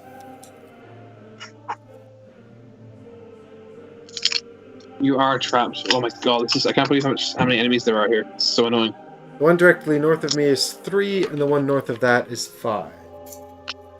You're followed by 5. Yeah, Toby, it's going super well. We've just discovered more sludges, which is exactly what we're looking for. I'm very worried we haven't got enough time to do this. Yeah, there are a lot of crates. I definitely didn't bring the best set of cards for this either. But we might get lucky. I've forgotten, what were the numbers of the sludges again? 3 is north of me and 5 is north of that. Thank you. Right. Did you remember to shuffle a blessing into your deck? I did. That's done. Awesome. Thank you. I'm just very concerned about oh god. Well, luckily I played double throw, intending to use it for absolutely nothing whatsoever. But instead, I'm going to throw my axe at both of these targets. It's a one shot, but we need these things to but double. before you act, I need to draw a card for them. Oh yes, indeed. 57, so you're still acting first. It's attack 0, range 2, target 2, with poison. Well, you fools, you can't poison me, I'm already poisoned. And also I get disadvantage if they attack you from adjacent. Although we are both going to be taking 2 attacks if we don't kill one. So I'm strengthened. I'm not even sure what that does. What does that do? Plus 1 attack? Oh, advantage. Advantage, yeah. Sweet. All right. So double throw, definitely worth doing in that case. Generates wind magic, gives me 2 experience. That brings me to 7 experience. And we're going to target the. Doesn't really matter. We're going to target number 5, and then it's going to. Sorry, it's not. So it's not ricochet. We just target just 2 separate targets, targeting both of them. So you do both attacks, right? Yeah, advance. So we're going to draw 2 cards and then 2 cards again. So we're going to draw 2 cards now for number 5. Base damage is 3. Here we go. We got +1, and we got +3. So we take the +3, which brings it to 6 damage. But they have shield 1, so he takes 5. Yeah, pretty unfortunate that. Shields, there you go. That's number 5. And then we do the next one, which is sludge number 3. Missed that. +0 or +3. Again, we'll take the +3, so that's 5 damage after the shield was applied. Nice.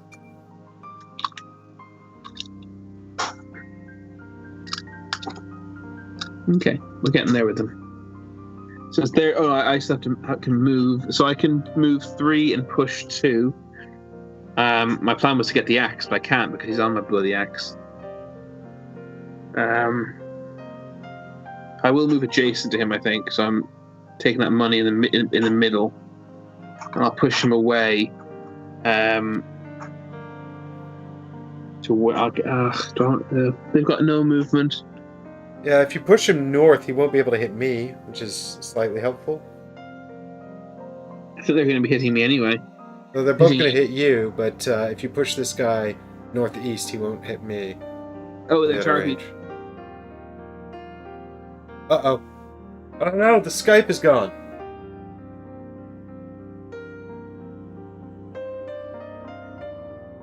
Did I lose all internet? No, I think not. I'm still here, right, chat? F in chat for Chris. What happened to this call?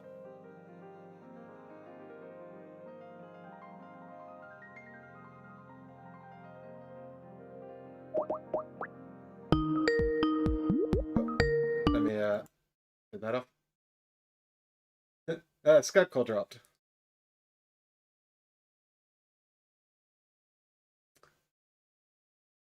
No, well, I think it's not on the call. I'll just add it back in.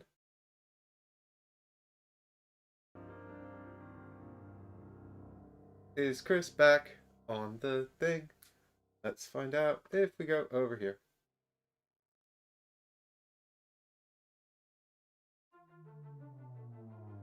OBS has still got you in a very pensive look on a still. Like, uh-oh. Whoa. Can you do you need to answer the call on your second camera?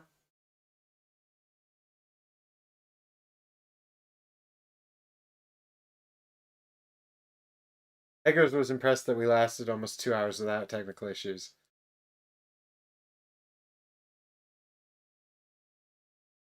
You guys are very lucky that right now I've got Chris's audio muted because this is a nightmare. I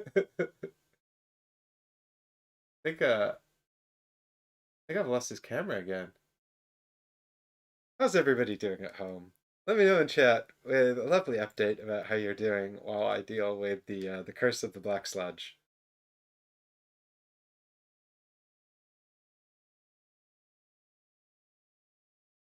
No, I think you're still frozen on OBS. Yep, it certainly is. Although I don't know if I've got camera for camera 2.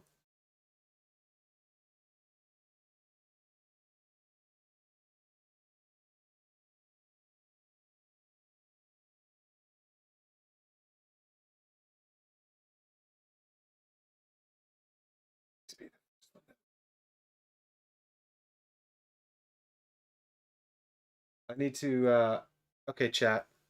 Listen. Bear with me here. I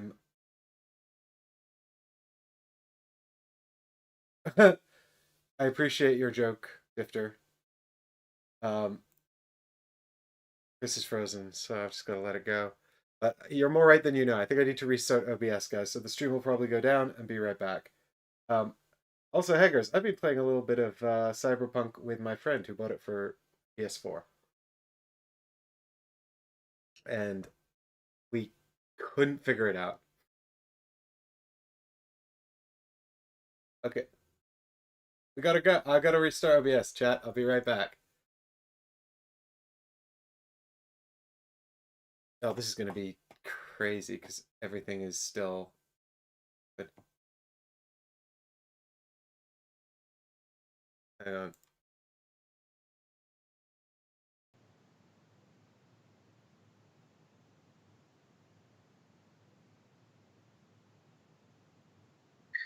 Hey! Hey, everybody! I think we're back. Chris is back. Look, there he is. And you can definitely all hear me at all as well. We might have some funny camera focus because sometimes that's what happens when OBS restarts, but at least we're here together again. Reunited and it feels so good. Hooray!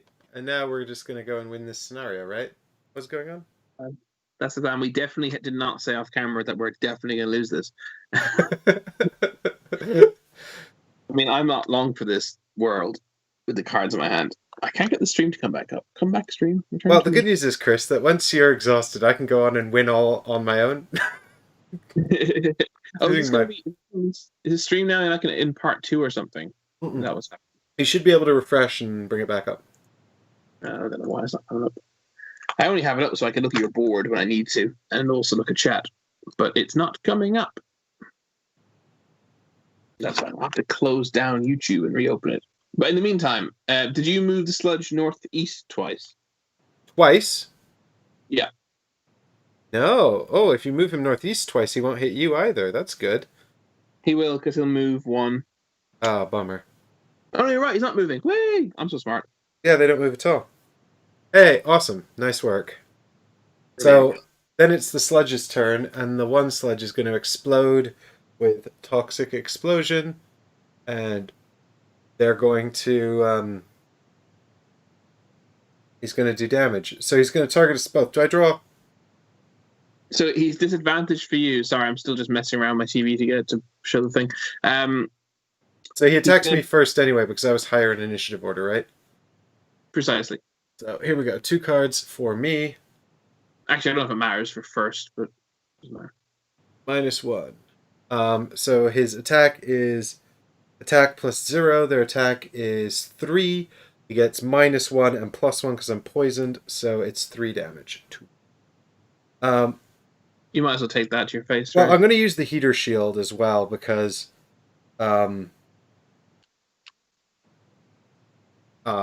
as well I might get a chance to do a rest. I don't know, but yeah, I'll take. So I take 2 damage. I go down to 8. You can use the heater shield reactively. Yeah, the heater shield is the one that you can go, oh no, I'm taking damage. Quick, shield. Good. That makes sense as well. Sort of makes sense, right? I guess. Well, yeah. I mean, one uses a shield reactively, don't they? Okay. I'm gonna say yes. What about? So you've taken 2 damage, right? You're down to 8. Yep. And the guy for me, the attack for me. Yep. And then this will leave you poisoned. Oh, we got the curse! It's the curse, Chris! Oh, I don't know why I drew 2, but also the curse was the top one. Good. Am I still poisoned? No, you were never poisoned. I was poisoned. But you're poisoned now. You just said this. Yeah, but am I? Oh, because he missed? Yeah. Good question. Chat, do you know the answer to that? Not that I can see your answer until I pick YouTube. This is the game where everything happened. Like all of the doubles, all of the misses, all of the curses. Also, follow-up question, Chris. Do you know the curse, does it go out of their deck or in their discard? Out of the deck, goes away.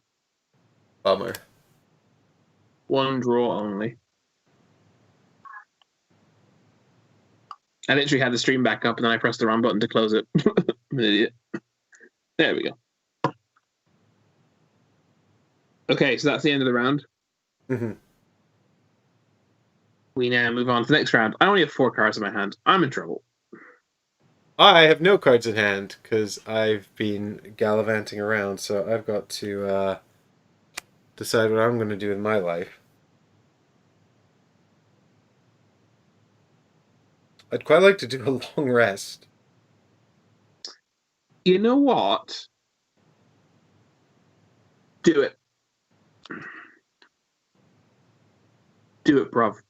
Hooray! Right, now I've got to get rid of one of these cards. Oh, God. So which card would be best to get rid of if Chris is going to die? I'm just I'm totally okay for you to do it, with the exception of I'm worried about my initiative. Sludges aren't particularly fast, I don't think. No, they're not.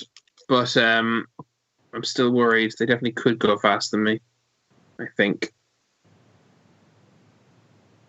What am I hoping to do? I'm hoping to do this. It's worth the risk, I think. I'm going to do this. Yeah. Chosen. All right. So are you long resting then?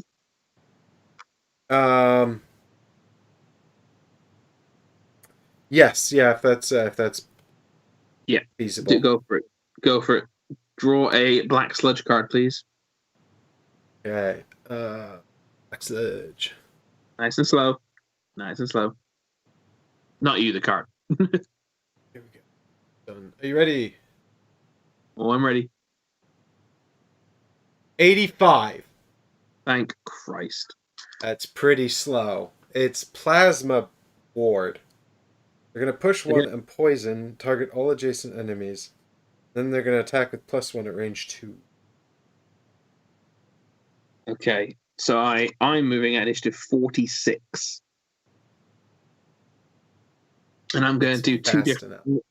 I'm doing a strength 2 attack at range 3 and a strength 2 attack at range 2. So obviously, I'm targeting the appropriate one each time based on the required range. So I'm going to also tap my eagle-eyed goggles again, so you have an advantage for both of these attacks.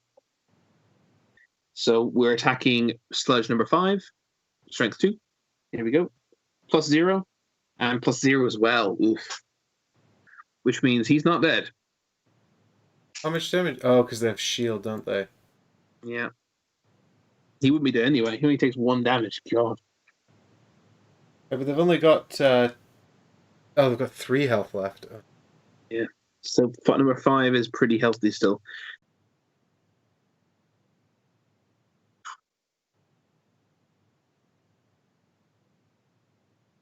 Oh, dear. And we're back. Sorry, everybody. OBS decided now was a good time to crash and stop working. But, yeah. Okay, OBS is back up and running. So, everything is fine. And here's Chris. There we go.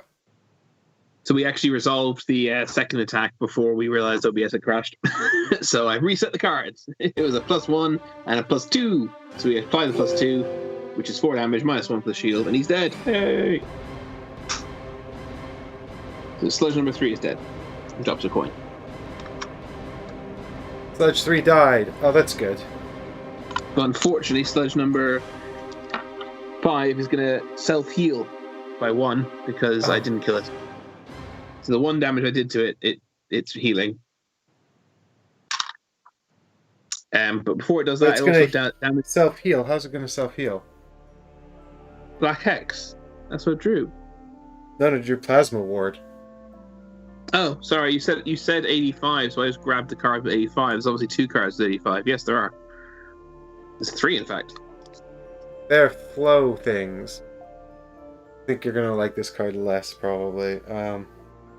Although, actually, I think he's still out of range of you, and he's not moving. He's still out of range. Yeah, he does nothing. That's actually good. Ha! What a loser. Which means you 3, you suck. Or not heal. You can now... Well, sorry, no, before I let you heal. Actually, before I... My move wasn't finished, actually. I still had the bottom half of retrieval. I was going to move on to my axe, but I won't because he'll be in range of me then, so I'll stay still and loose. So I pick up the money behind me, the money in front of me, and the axe. And then he misses me, and then you long rest. Yeah. Ooh. I cannot move over there. It's just disastrous. Because you don't have enough cards. I don't have enough movement. I only have 5 cards in the world, 2 of which are in my hand, 3 are in my discard. Well, I think what you have to do then is just loot the chest closest to us. And I'll go and try and loot the other ones, and fingers crossed, I can get the 5 goods. We only have 1 good. This is a calamity. Yeah. This one's hard. Have you chosen which card you're losing? And Alessandro was like, oh, I just tried this one and failed on it, and it's like, yeah, I can see why, man. This one's hard. Yeah. It's tough. Yeah, I think I'll get rid of Signs of the Void. It's good, but I think I need all my other abilities more. This is the one that puts curses in enemy decks, so. I've chosen my 2 cards because I only have 2 cards. Cool. Okay, I need to... I think someone earlier on asked what happens if you fail. Do you get to keep stuff? I think you keep your You don't get the experience. Is that right? You lose all the experience, including the experience you gathered up on your dial. And you don't get your battle goal, but you do get to keep the money. I think. No, maybe you do keep the experience. I can't remember. I haven't failed yet. So, yet. This is true. Have you got Dark and Wind Magic waning? I had Wind Magic waning, which I just put to a nurse. I thought, basically, I'm not sure. Mine's wrong, I think, at this point. No one's generated. I haven't generated magic. You didn't generate magic at all. No magic was generated whatsoever last round. So there should be none. Yeah, there's no magic, I don't think. Unless you generated a magic the turn before last, that would be... No, yeah, it's all gone. It's all gone. 100% all gone.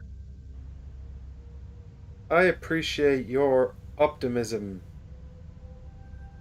Sifter. You have enough will you have enough cards to finish scenario? I really don't think so.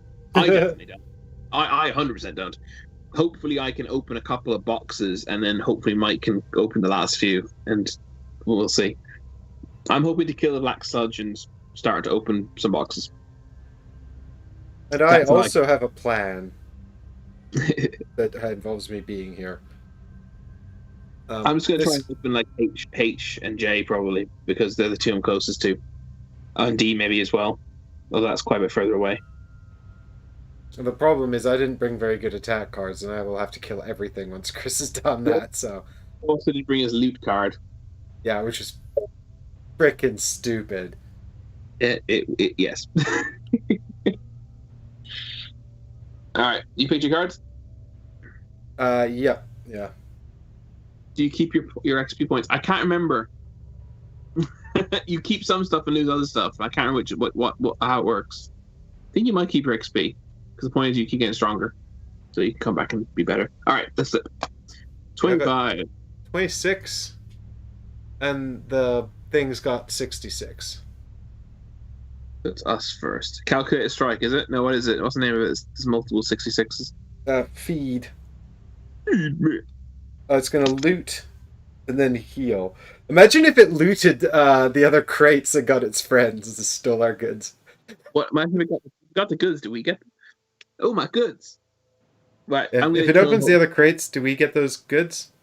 Hope so. Well, I'm going to kill him probably before he loots. Attack 3, range 4. There is no wind magic to make it stronger, unfortunately. So 3 will kill him, even with the shield. Is that right? As long as I don't... He's got... Yeah, I'll kill him as long as I don't get minus... Yeah, he's got 6 damage on him. Yeah, so I just need not a minus or a miss. 2x. He's dead. Good God. We've barely had them in the so far, like in the entire campaign, and I've had 3x now 3 times, and the miss once, and you've had the 2x. Sorry, 2x, not 3x, and the monster had the 2x. And the curse came up too, and that hasn't come up once. And the curse came up too. Yeah. Wow. Weird game. I've had less thing in there that hasn't come up. Right, so I only have, this is the problem, I only have movement 2, so I can move up to the H, adjacent to H, but I can't loot it yet. But there I am standing on it. You're standing adjacent to H? Correct. And I have no cards in my hand, so I'll be resting next turn. Well, I've got movement 4. But what I think I'm going to do is I'm going to stop in between the 2 columns, which is 3 spaces. Because then I'm going to use Close to the Abyss, which will heal us both. But it really just removes our poisons. And then it blesses us both. Cool. Thank you. I'm not really worried about my damage, to be honest. No, me either. But you know, it's like I should get rid of the poison anyway, right? So I might as well bless us. Think about different things. So I still think you should tear off to do L, M, F, and G. Yep. Our only hope. Help me. I mean, we still need So there's 8 crates left. There's 9 crates left, and 4 of them have goods in. Oh my god. I can't believe we've opened 3 of 12. It's depressing. I gotta say, this is not my favorite scenario. Oh yeah, thanks. Good point, Richard. I'm gonna stand on that coin, actually. That was where the sludge died. You know. I can still hit you with the range 2 thing, so. Yeah, good shot. Even with the help of chat, though, I don't think we're winning this one, but it might be like at the end, you only keep the money that you looted, in which case I'll get something. No, I think you get the XP, but not the money. Maybe I'll look it up anyway. Okay, well, I'm finished doing the blessings. Should I do a long rest? I might as well in a way. Yeah, I don't see why not. I can move you. Is that helpful? Yeah, that is helpful. I can move on to H. It'll save me a full turn. I'll do that.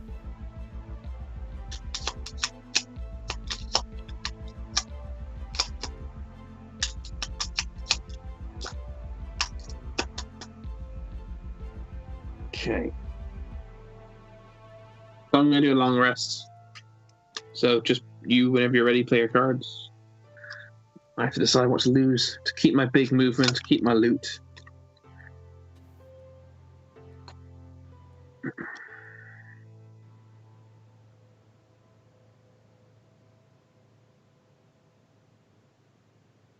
Hmm.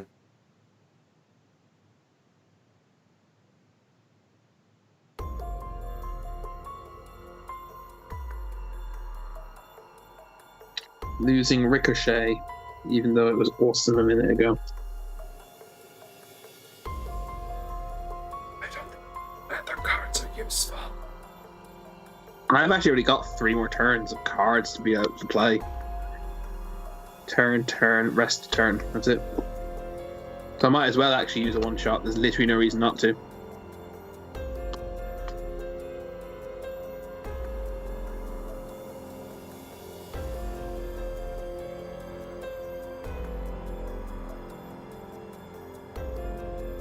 What's cheating? Best at Star Trek? I think he's talking about keeping the coins after you fail as something that he's done with his friends. Oh, I see. I mean, it's your game. You played it. You bought it. Do what you want with it. Yeah, exactly. So long as you're having fun, that's what's important.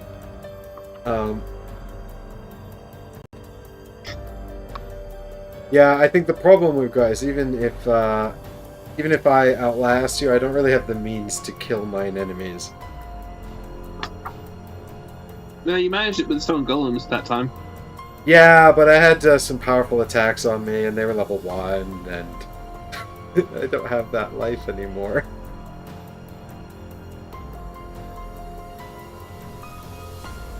Looking up failing a scenario whilst you're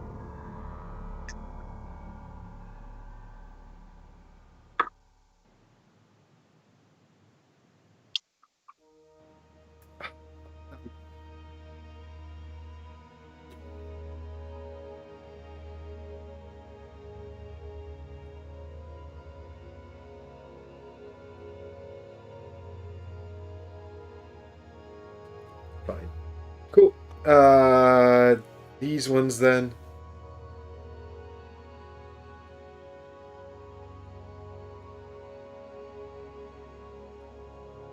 Yeah, sorry this camera's being weird. That's because I had to restart OBS and I didn't set it up correctly. I can't find what happens if you do the scenario.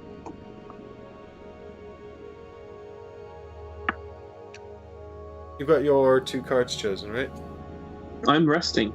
Oh yeah, okay, fine. Cool. Okay. We're gonna open 2 chests this round, though. I don't care. We have to. We there's nothing we can do, man. We gotta just. I don't know why I put out a black sludge card. That was just ambitious of me. Okay, cool. I've got 21, which is fine. I'm going to activate the bottom half of Black Boon, which says move 2, and an ally can move 2 as well. So I'm going to start by moving 2 north onto J, I guess. I thought you were going to head off and do the far Well, back I was one. going to run off into the wilderness, but then I thought... this way, if we spawn a bunch of enemies, you can do some hits, because we're opening H and J. That's probably more useful to me, because it's easier for me to open chests once you're gone than it is for me to kill enemies. Yeah, but it's not easy for you to open chests, because you can't loot.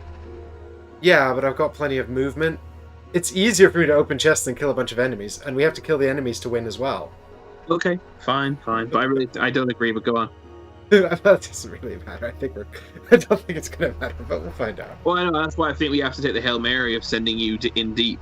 But if we want to have a hope, but it's up to you. Yeah, but I just foresee this scenario where I get all 5 goods and there's still like a whole ton of enemies running around. We shall see. Okay, so you're moving on to J, yeah? I've moved on to J, and I've found a good. Oh, good. So that's 2, is it? We've got 2 of... I'll mark the ones with goods in with the blue side, and I'll mark the ones that had monsters with the grey side. So yeah, we've got 2 out of 5. Okay. And then I've given you 2 movement as well, so you can move 2 if... Yeah, I'll move on to H. Hopefully this is also a good. H. It is a good. Ah. Okay, so, remember this for when we fail and have to come back. That's a good point, actually. That's a good point. If we do fail, it'll be so much easier the second time. All right. So I'm long resting. I've already chosen the card and gotten rid of it, and I've already refreshed myself. I've lost Ricochet, the one that lets me hit 2 people with one go. Cool. I think we should skip D. Can you get to K or E, or is those all too far away? I can hopefully get to one of them. We'll have to wait and see. I only have 3. Let me see. Hang on. 1, 2. I've got 3 turns. No, I can't get to either of them. Not unless I'm given, because I've only got 3 turns, right? 1, 2, rest. So yeah, I've only got 3 turns. Yeah, so I can use the 3. I can use this one twice if I do a long rest. So I could do 3, 2, 3. I'll be 1 away. No, I can't get to either of them.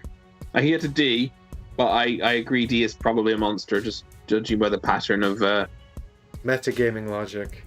Yeah. Well, what I'll do maybe is I'll do a short rest that gives you, and then I can move you again. Yeah, because I was about to say, if you can move me again, I can get one of them. I'm gonna do a short rest, and I'm on full health anyway. So if I get a draw card here that I really need, it's not the end of the world. So I'm going to take my play my longest move action available to me.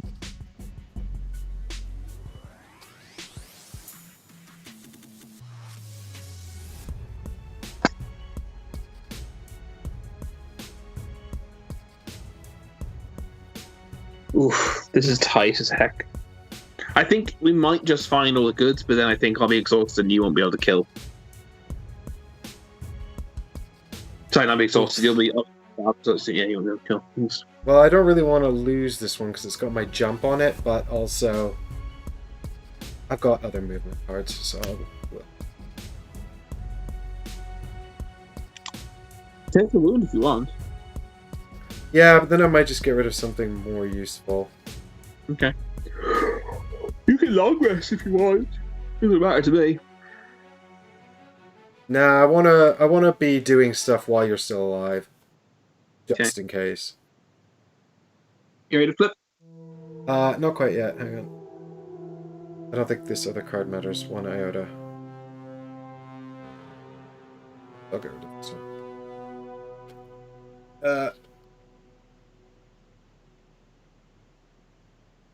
Yep. Okay, here we go. Bam! 43. Cool. So the bottom half of center master with 3 spaces. South, south, south, east. So I'm in the gap in between. And then Overwatch isn't doing anything. So that's my discard pile. It's your turn. Okay, cool. I get to move 3 because I'm going to use my weathered boots. Go 3, and I'll go.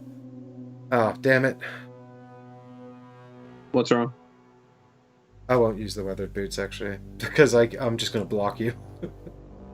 So I'll go 1, 2 down to the end of my row, and then I'll give you 2 movement. I'll just go north twice. South twice. if you use the weather boots, you can. What's the range of the thing to give you movement? 2. It's range 3. So why don't you use the weather boots and go south, southeast, southeast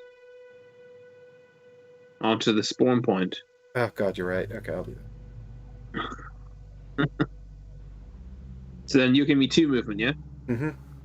I move into the gap. Thank you. Ooh.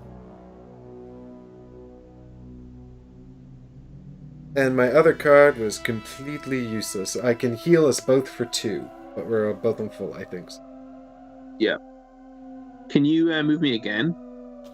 Not without that card. That's deeply upsetting. So then I can take another short rest. But you're losing card forever every time you do that. You're shortening. It's not worth it. You're shortening. I'm literally going to be able to loot 1 crate and I'm done. So everything else is on you, mate. Yeah. All right, I'm picking my cards. I only have 2 cards, so that's them.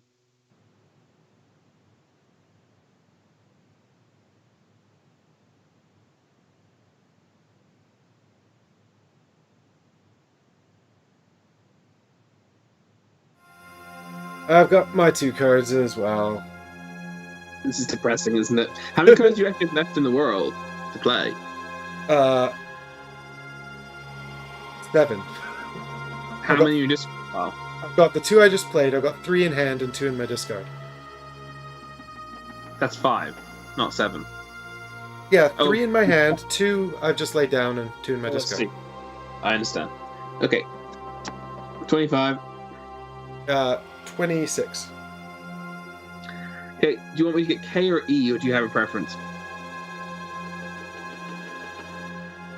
What's your metagame preference? If we're declaring E was a miss, does that mean... Sorry, We declared D was a miss. Yeah, does that mean E is logically not a miss? Would they put 3 in 1 line? They might do. But they probably wouldn't, because it would make 3 misses in the bottom half then if E was... Well, I suppose they both could be.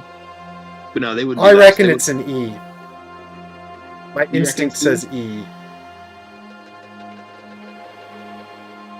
What do you reckon, chat? E? Or I could flip a coin. I'm so glad you're enjoying our plight versus Star Trek. Or maybe 2. Maybe 2? What does that mean? He's suggesting I use my mana potion to generate mana in case it's helpful. Oh, I see. But I don't think it's helpful right now.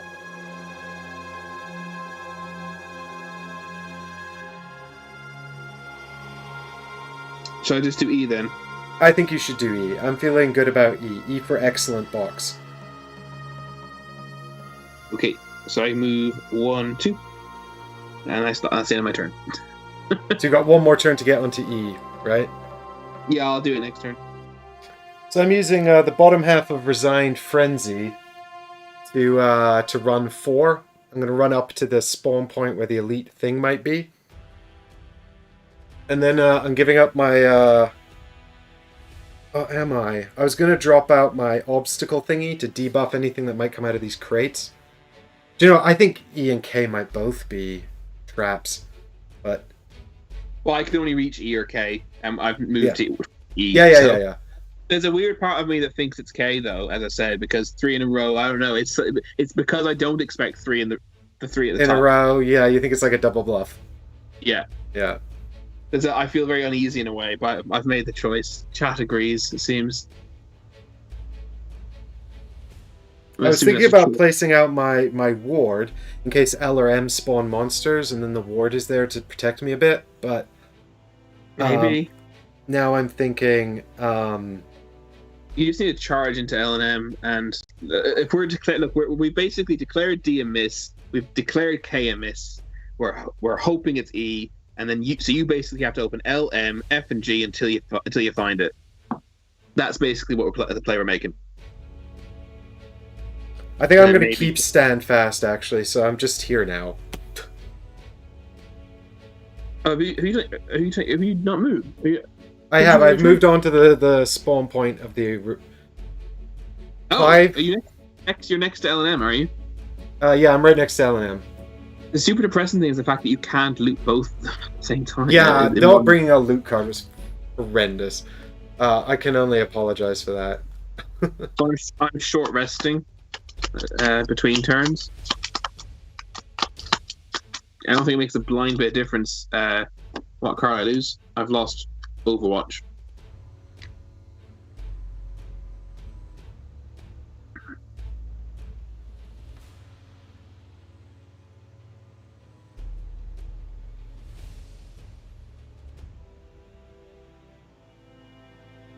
And I will play this card and this card so that I have a very small chance of attacking something if you spawn something before I am dead forever. Exhausted, Chris. You're not dead forever. Sorry. You ready? Yeah, I'm feeling very tense.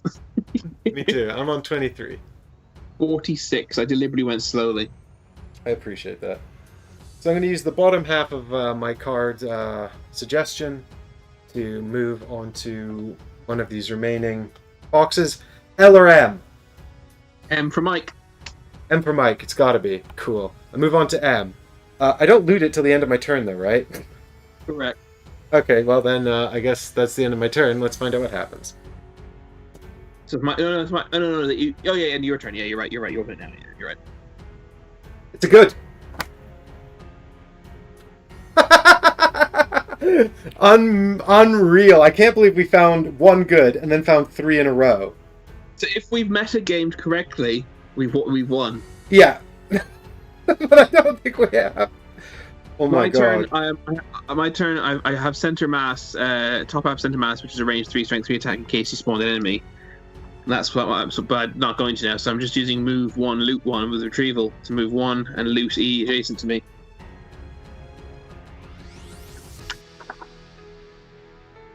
It's a good. Is that a good? It's a good. Look at it yourself. It's a good. We just won. Oh my god. I was sure there'd be something in F and G.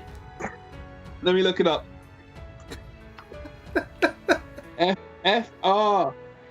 There is, right? G is 2 rats, but F is a ring of restoration. So if you go deeper than you have to, you get an item out of it. Oh my god. That's care. clutch. We didn't have time to go deeper than that. To be fair, I might have had It's not. Is it over? It is over because we completed the objective. There's no. Also, we cheated. We shouldn't. How did we cheat? We read the table. We didn't. We did. We checked what was in J and F and G. I mean, not till after it was too late. Oh, I thought you meant we actually read the table prior to it. No, we just No. Well, all I meant was like I was just thinking if there was a way I could go on after you exhausted to get the ring, but I can't because we've done the objective anyway. But there is anyway. No, it's over. It ends this round anyway. Yeah. Wow. So someone at the very start said open C and M. C was a miss. The reason I said open M for Mike is because whoever it was who said that. So whoever said open C and M, you just won us the game. I believe this was Difter's positivity. I think it was his support that got us through. It was a combination of the luck that someone had said open C and M and the fact that we metagamed that K would be a miss. Yeah. And I only had the choice of K and well, I started to get cold feet towards the end there because I was like, oh, actually, there's still 4 crates over here. But there's only one good in any of them. F and G actually have a treasure point in them, which is really interesting. Yes. I'm shocked. I can't believe it. I have 1 card in my hand. That's it. I mean, I've still got... I just realized, actually, I had 1 more turn. I had done the maths wrong. I would be able to do another short rest now immediately and take 1 last turn. But it doesn't matter. Exactly, Heckers. Da da da da da da da da. Do do do do do do do do. Awesome! We did it. We cleaned out the thing. We did the thing. It's a shame we didn't get the ring, but do we get something else good? I've gotten up the rules on a failure scenario, but I don't need to read them now. Do you want to read us the outro? Hmm. Inclusion, I should say. Apparently. You'll have nightmares about apples for a week, but you finally find all of the Inox's missing goods and return to her ship at the docks for your reward. Wonderful, she praises. We need to push off for Velsil Harbor first thing tomorrow, and it would have been much less lucrative if you hadn't recovered these. They'll sell well in the orchard shops. She hands over your reward, and you wish her well on her journey. The cheapskate. 10 gold each. That's very little when you consider that because of scenario difficulty 3, any coins we picked up are 3 each. Well, you got 4 coins, right? I've only got 1. I only have 3 coins on my own thing. Oh, I don't know why I have 4 on you. Do you have a coin north of C? No. Yeah, I didn't pick that up. I didn't do a loot action. I just picked the one up I was standing on. Oh no, I do have a coin north of C. Oh. What did I not? Did I pick one up? Did I forget to pick one up? Do you have any other coins on the board? Just the one that you picked up, which I put over here. Well, we killed 6 enemies, so you should have 6 coins on the board and in our inventories. That's true. I am missing one. I think you forgot to put one out, and then you probably picked it up with a loot or something. It was when you were... I think it was probably one of the black sludges when you picked up your axe. When you looted for your axe, did you pick up your axe and 2 coins or your axe and 1 coin? I didn't loot I picked up 1 coin, but that's what I'm saying. The one north of C I didn't pick up because I didn't do a loot action. I just ended my turn in it, I think, didn't I? No, I think you'd intended to do that, but then you wound up doing something else, which was loot action. Oh, because I'd had to kill... Yeah, maybe you're right. Yeah. Well, I mean, I usually I would say because it's my character, it's the one thing that I have the master copy of. However, because as you pointed out, I have a missing coin from my play area full stop, and you've accounted for that one, it makes sense to go with that it's on me. Hooray! Extra money! So I get 12 plus 2, 10 is 22. 22 for Chris, and 13 for Mike. This doesn't seem fair. 35 money. So we also get 10 experience just for completing a level 3 scenario, which puts me on 229. But I also get 7 from throughout the game. Yeah, I kind of stopped ditching cards towards the end, so I didn't get as many as this round. I only got 3, I think. Yeah, I think because we're running out of time. So I got 7 plus I got 17, right? What I said, yeah. 10 plus 7, 17. So that's 229, 236. Well, what are you on? Did I catch up? I think you've probably overtaken me now. I get 13, so I'm on 238. You're 2 ahead of me. That's 2 ahead of fine. me now. That's pretty close. I And need then to get an eraser and fix these, because now it's all just scribbles. So we're not leveling up, which is a pity, but there you go. We do need to check our battle goals, however. Yeah, so I'll go first on this one, because I deliberately sacrificed my battle goal. I was doing it just fine. Oh, that's very kind of you. But then when I moved you for the first time... no, for the second time, when you moved around... or up behind me, after you spotted that I could move on to that spawn point, I knew there was no way we were both getting through there, basically, without touching, so I missed out on my battle goal, which was not to end my turn next to you. That's very, very noble of you. I believe I did mine. I actually, unfortunately, the one I didn't choose, and I wish I had chosen now that we didn't cheat and didn't look ahead at the special rules, the one I didn't choose was never kill an elite enemy. And of course, there weren't any enemies in this game. I was worried one might spawn from a thing, and then usually I kill the elite enemies. So I took one that is kill the last monster to die in this scenario, which I did, didn't I? Kill the last monster in this scenario. That died, yeah. Which I did. I killed the guy, the sludge, and then moved up to H. Yeah, I think the last 2 enemies were the 2 black sludges, and you killed them both. Yeah, I definitely killed them both, and they were definitely the last one. Yeah, I did, so I get that. Which means I get a second perk from these things. It's only worth 1 tick. Well, next Time, you have to let me do mine for surezies. I'm not stopping you from doing yours. Yeah. Remember how in the last scenario I was like, leave that guy alive, and then you killed him? You didn't say leave. You said It's like, if you could not kill him, that'd be great, and then you drew a double damage and killed him. I said I probably Clearly a wouldn't, deliberate sabotage. Yeah, drawing a 2x. Yeah. Well, I think not a 2x I drew this time. Maybe I can do it on cue. That Irish card shuffling. I feel I've taken all the perks that let me replace bad things or remove bad things. Oh no, I haven't. I've got a few that let me replace zeros with ones. That would do ones and an effect. What do you think? Replace a zero with a one that does a poison, a one that does a wound, a one that does an immobilize, or a one that does a push to, or a zero with a zero that does a stun. I like the stun. Yeah, but how about replace a +1 with a +1 that does a stun? No, I think. I like that one. Or the zero with a zero that does a stun, so that if you get the zero, it's a bummer, but at least he's stunned. Yep. Let's Plus, do that. also, if you draw the zero, you're more likely to need him to be stunned. Need him to be stunned. Yeah. Yep. Right, taking that one.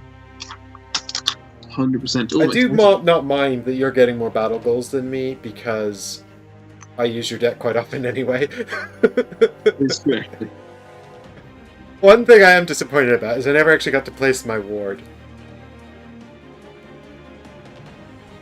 You never got to place your what? My ward staff. My plant thing that poisons everyone. The thing I unlocked. That is disappointing, actually. I was looking forward to seeing that. It didn't really work well in this scenario, though, because it's an obstacle and there's so little space for moving around. In fact, in the vast majority of the middle of the map, there's nowhere I could have put it without blocking something off. I actually quite like this card. Check this out. It's because it's a zero with a stun, there is no number, it's just a stun symbol, really big. Oh, that's cool. That's nice. Going to get completely vaporized on the blue screen I've got on your camera. It's so disappointing, but I picked blue for the gaming table because it's my favorite color. But it's real pity. Star Trek likes the wound, but he's already got the barbed axe best at Star Trek. Besides, the wound is good, but avoiding a big hit is probably better. I say better, I don't know.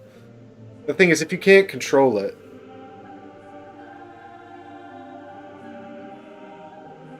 like, the wound is pretty cool, but you can't target it, and you might get a wound on something you've just killed, you know? I'm just looking, my deck is so good. I've removed 2 zeros, 3 +1s, and 4 -1s from my deck. Of course, by that logic, I was going to say it's pointless to get a stun on something you've just killed as well.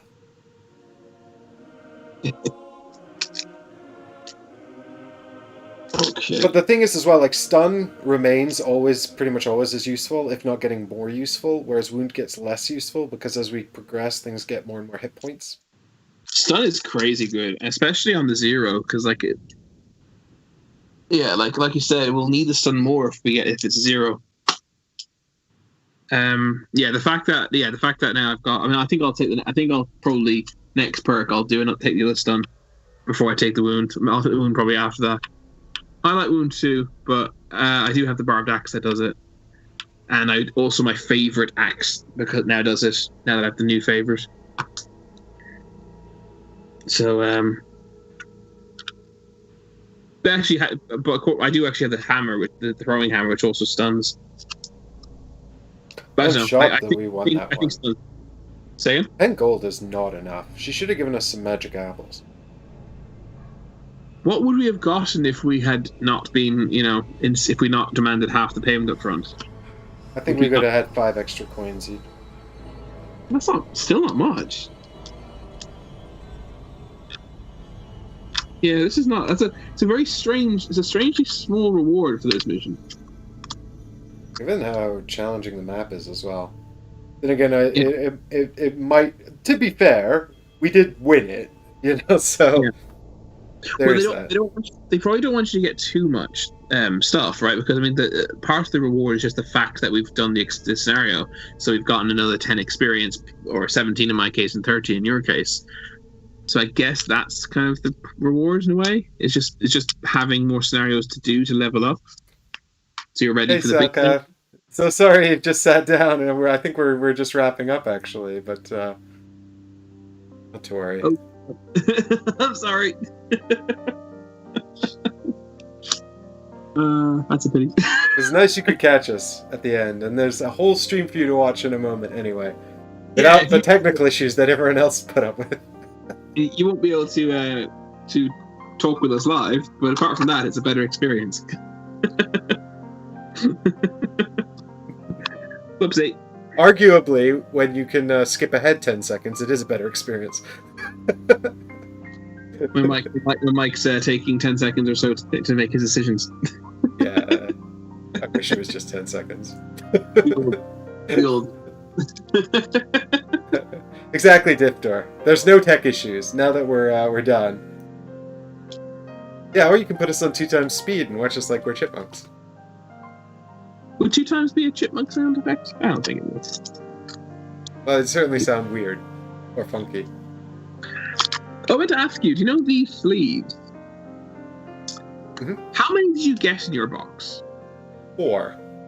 Okay, good, because I also have 4. But for some reason I thought I once had 5, and I've been determined I've lost one. Because it means that because you've got 2 that are 1 to 6 and 2 that are 1 to 10, correct? Yes. Yeah, and what that causes is inevitable situations where you have to put a creature with only 6 into a 10 slot, which is inelegant and frustrating. It may not ever come up. It has done already. Has it? Yeah, I've been forced to do already. I've never noticed it. Is this scenario like that? No, the scenario was actually perfect. There were 4 creatures, and it was 2 with 6 figures and 2 with 10. Actually, the Chaos Demons only have 4 figures, don't they? Edgar says there are 5, and we've both lost one. Fair enough. I hope that's not true, because that'll drive me crazy. Yeah, so if you guys have been missing out on some of the streaming recently, I'm just sort of wrapping up my my full-time job at TFL for Christmas, and I'll be doing a bunch of streaming once that wraps up at the end of the week. So that's exciting. Yeah, it's very important that we cause we keep streaming to make the channel super profitable, because TFL are relying on us to plug their funding gap. Exactly right. But actually, I've got a bunch of stuff I want to do, a bunch of projects I want to stream as well, and so there should be more streams coming up, more ether fields coming up, more. I want to get Shadowed Paths done. I might even do like a big long Shadowed Paths stream at one point, do several, like sort of 2 missions in one day or something, just to get that going. I suspect it won't end well, but that's because I once played a campaign perfectly, and it didn't end well. So this one, which is not going as well, it's probably not going to end well, but we'll see. Selka's asking about Twilight Imperium. Oh yeah, Selka. I've not played 4th edition Twilight Imperium. Nor have I. So I can't really comment on it. But what I've been hearing on the grapevine is that most of the 4th edition includes a lot of the expansion content from the 3rd edition, and this new expansion pack is like a whole ton of new stuff. So if you're into Twilight Imperium, there's loads and loads of new stuff in the expansion, and it's pretty cool. That's what I heard on the board game media I consume. But of course, take that with a. So, but it's like on the other hand, the other way of looking at it is it's quite dear, it's a big expansion. I don't know, like how much Twilight Imperium are you playing, right? That's the question. I'm the biggest hypocrite in the world if I caution, frugal board game spending, but I do know that Twilight Imperium, in my experience anyway, is at least like sort of a once a year game. If that.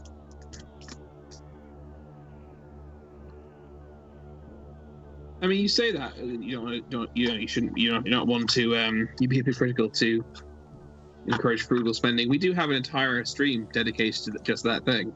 Yeah, and it's totally ineffective on my Kickstarter spending. It's only working for you.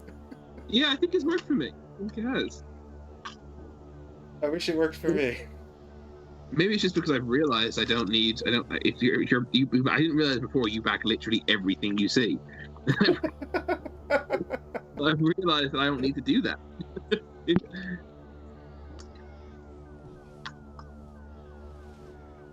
Which Everdell expansion is best? Oh, that's a good question. I do have all of them, and I have played them all a bunch of times.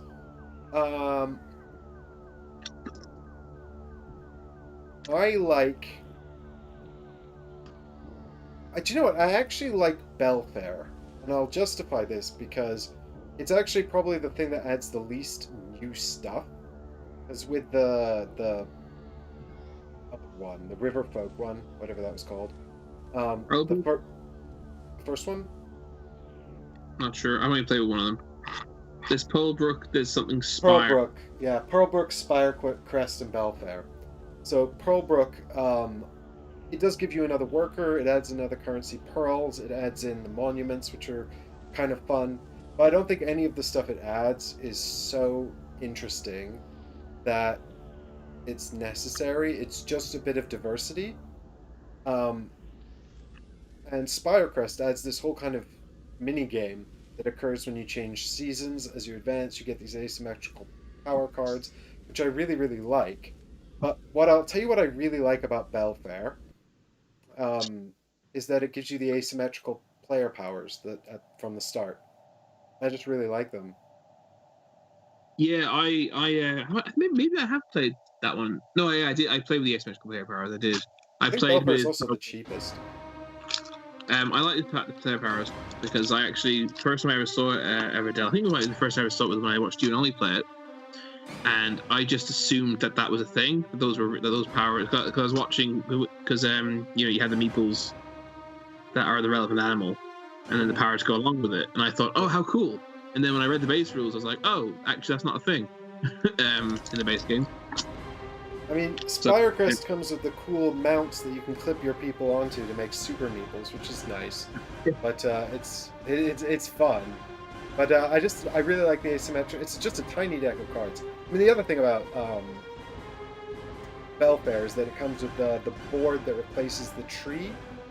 So if you want to get the tree off the table, or if you're playing in a place where you can't set the tree up, then you've also got that alternative.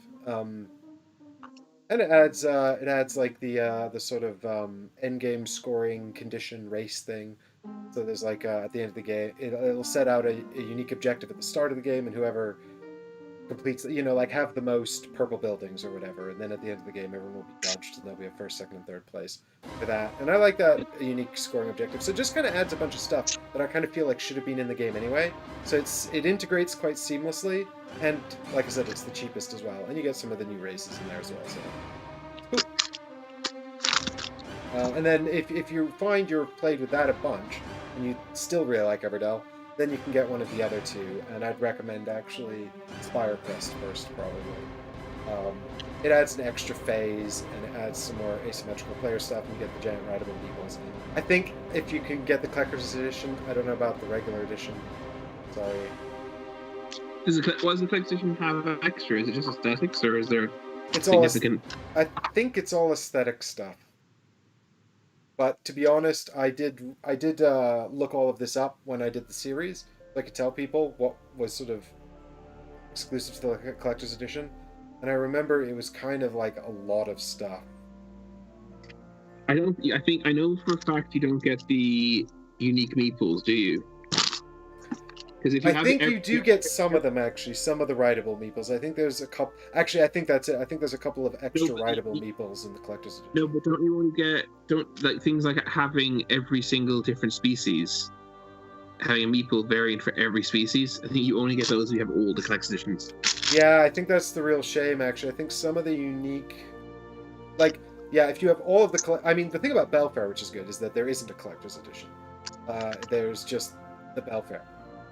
Which is cool, but some of the retail boxes don't come with some of the animal meeples, which is a real shame. Yeah, my partner quite likes Everdell as well. I think it's the cutesy aesthetic, really, more than anything. 'Cause she Yeah, hates reading cards. I'm planning on bringing Everdell to my parents for Christmas because my mum really wants to play it, and I think she'll like it. I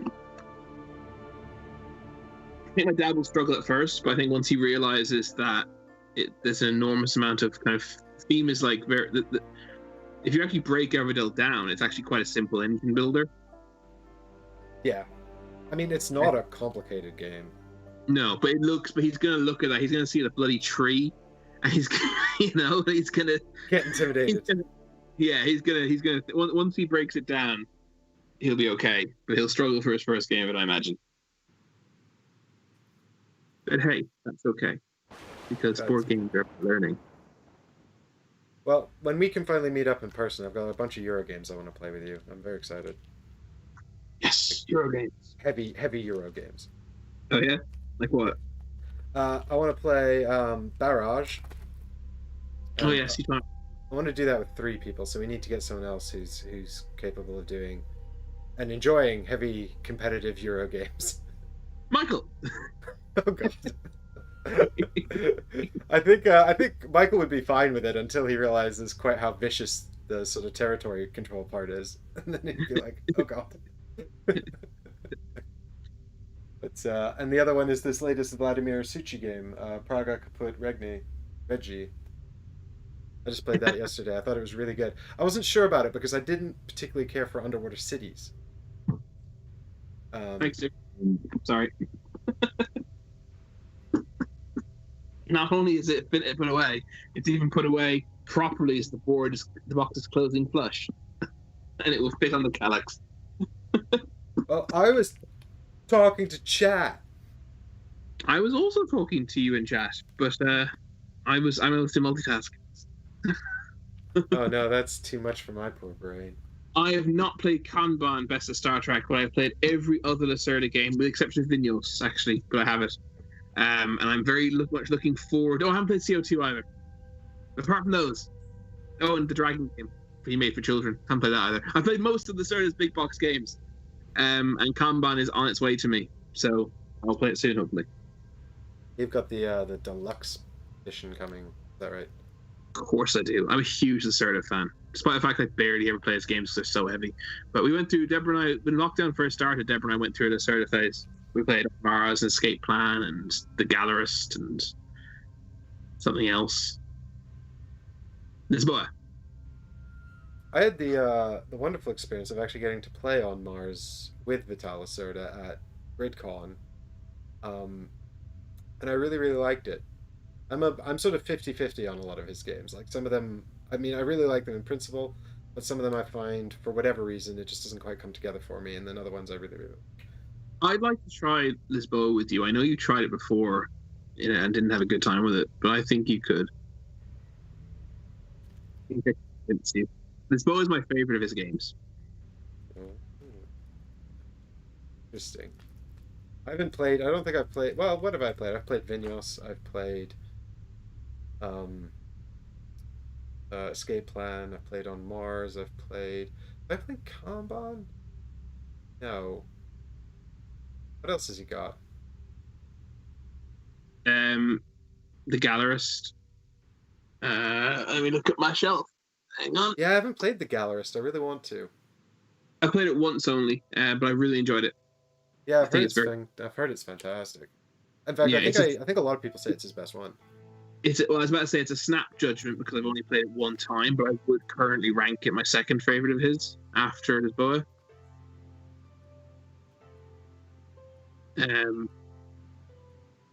I'd probably rank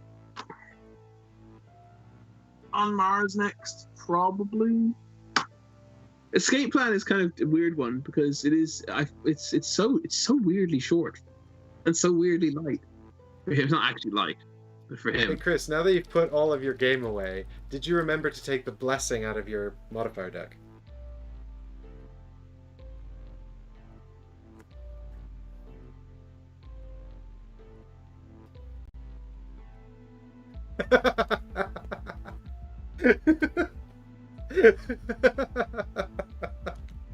I have a solution I'm just going to write a note to myself and leave it at the top of the box. I'm not digging that shit out again. It's Gimbal. You're Did right. he design Watergate? I thought that was someone else. I need a piece of paper.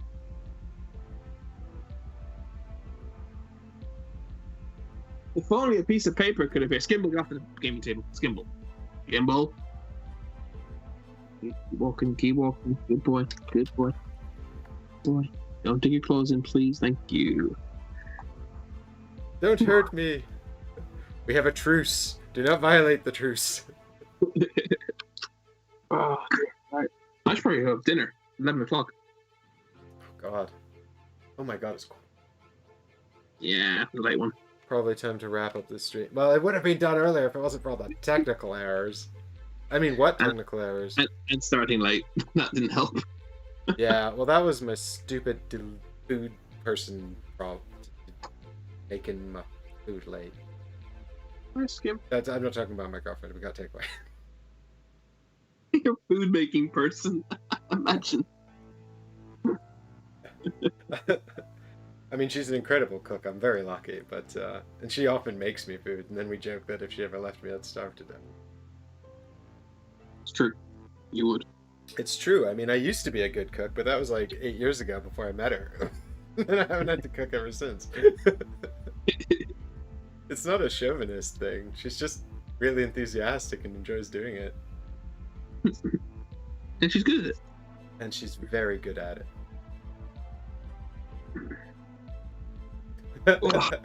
I'm off for dinner, speaking of food. As I said. Watergate. Best of Star Trek. I have not played Watergate. But I wouldn't be opposed to the idea of trying it. But I do have a ton of games. In fact, I made a list yesterday, or 2 days ago, of all the games I've played this year while I've been in quarantine. And I thought I'd make a series of videos about it, talking about it. But for now, I think we probably ought to wrap up the stream, as we've put away the game and Chris is checking his messages. I'm not. I'm closing the camera on the overhead. But thanks everybody so much for. They're in here. Your messages are in the stream itself. Thanks so much everybody for coming on this Gloomhaven adventure with us.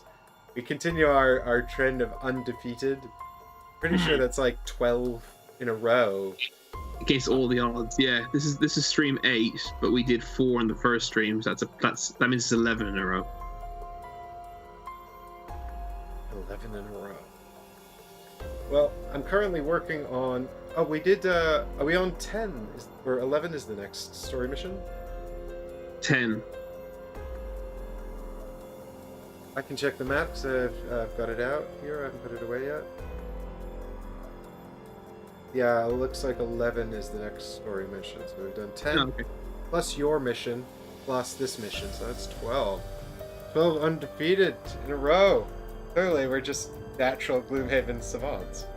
Are you sure how could it be? This is stream number 8 though. Yeah, but we did a whole bunch in the first stream. We did 4. So that's 4 plus 7, which is 11.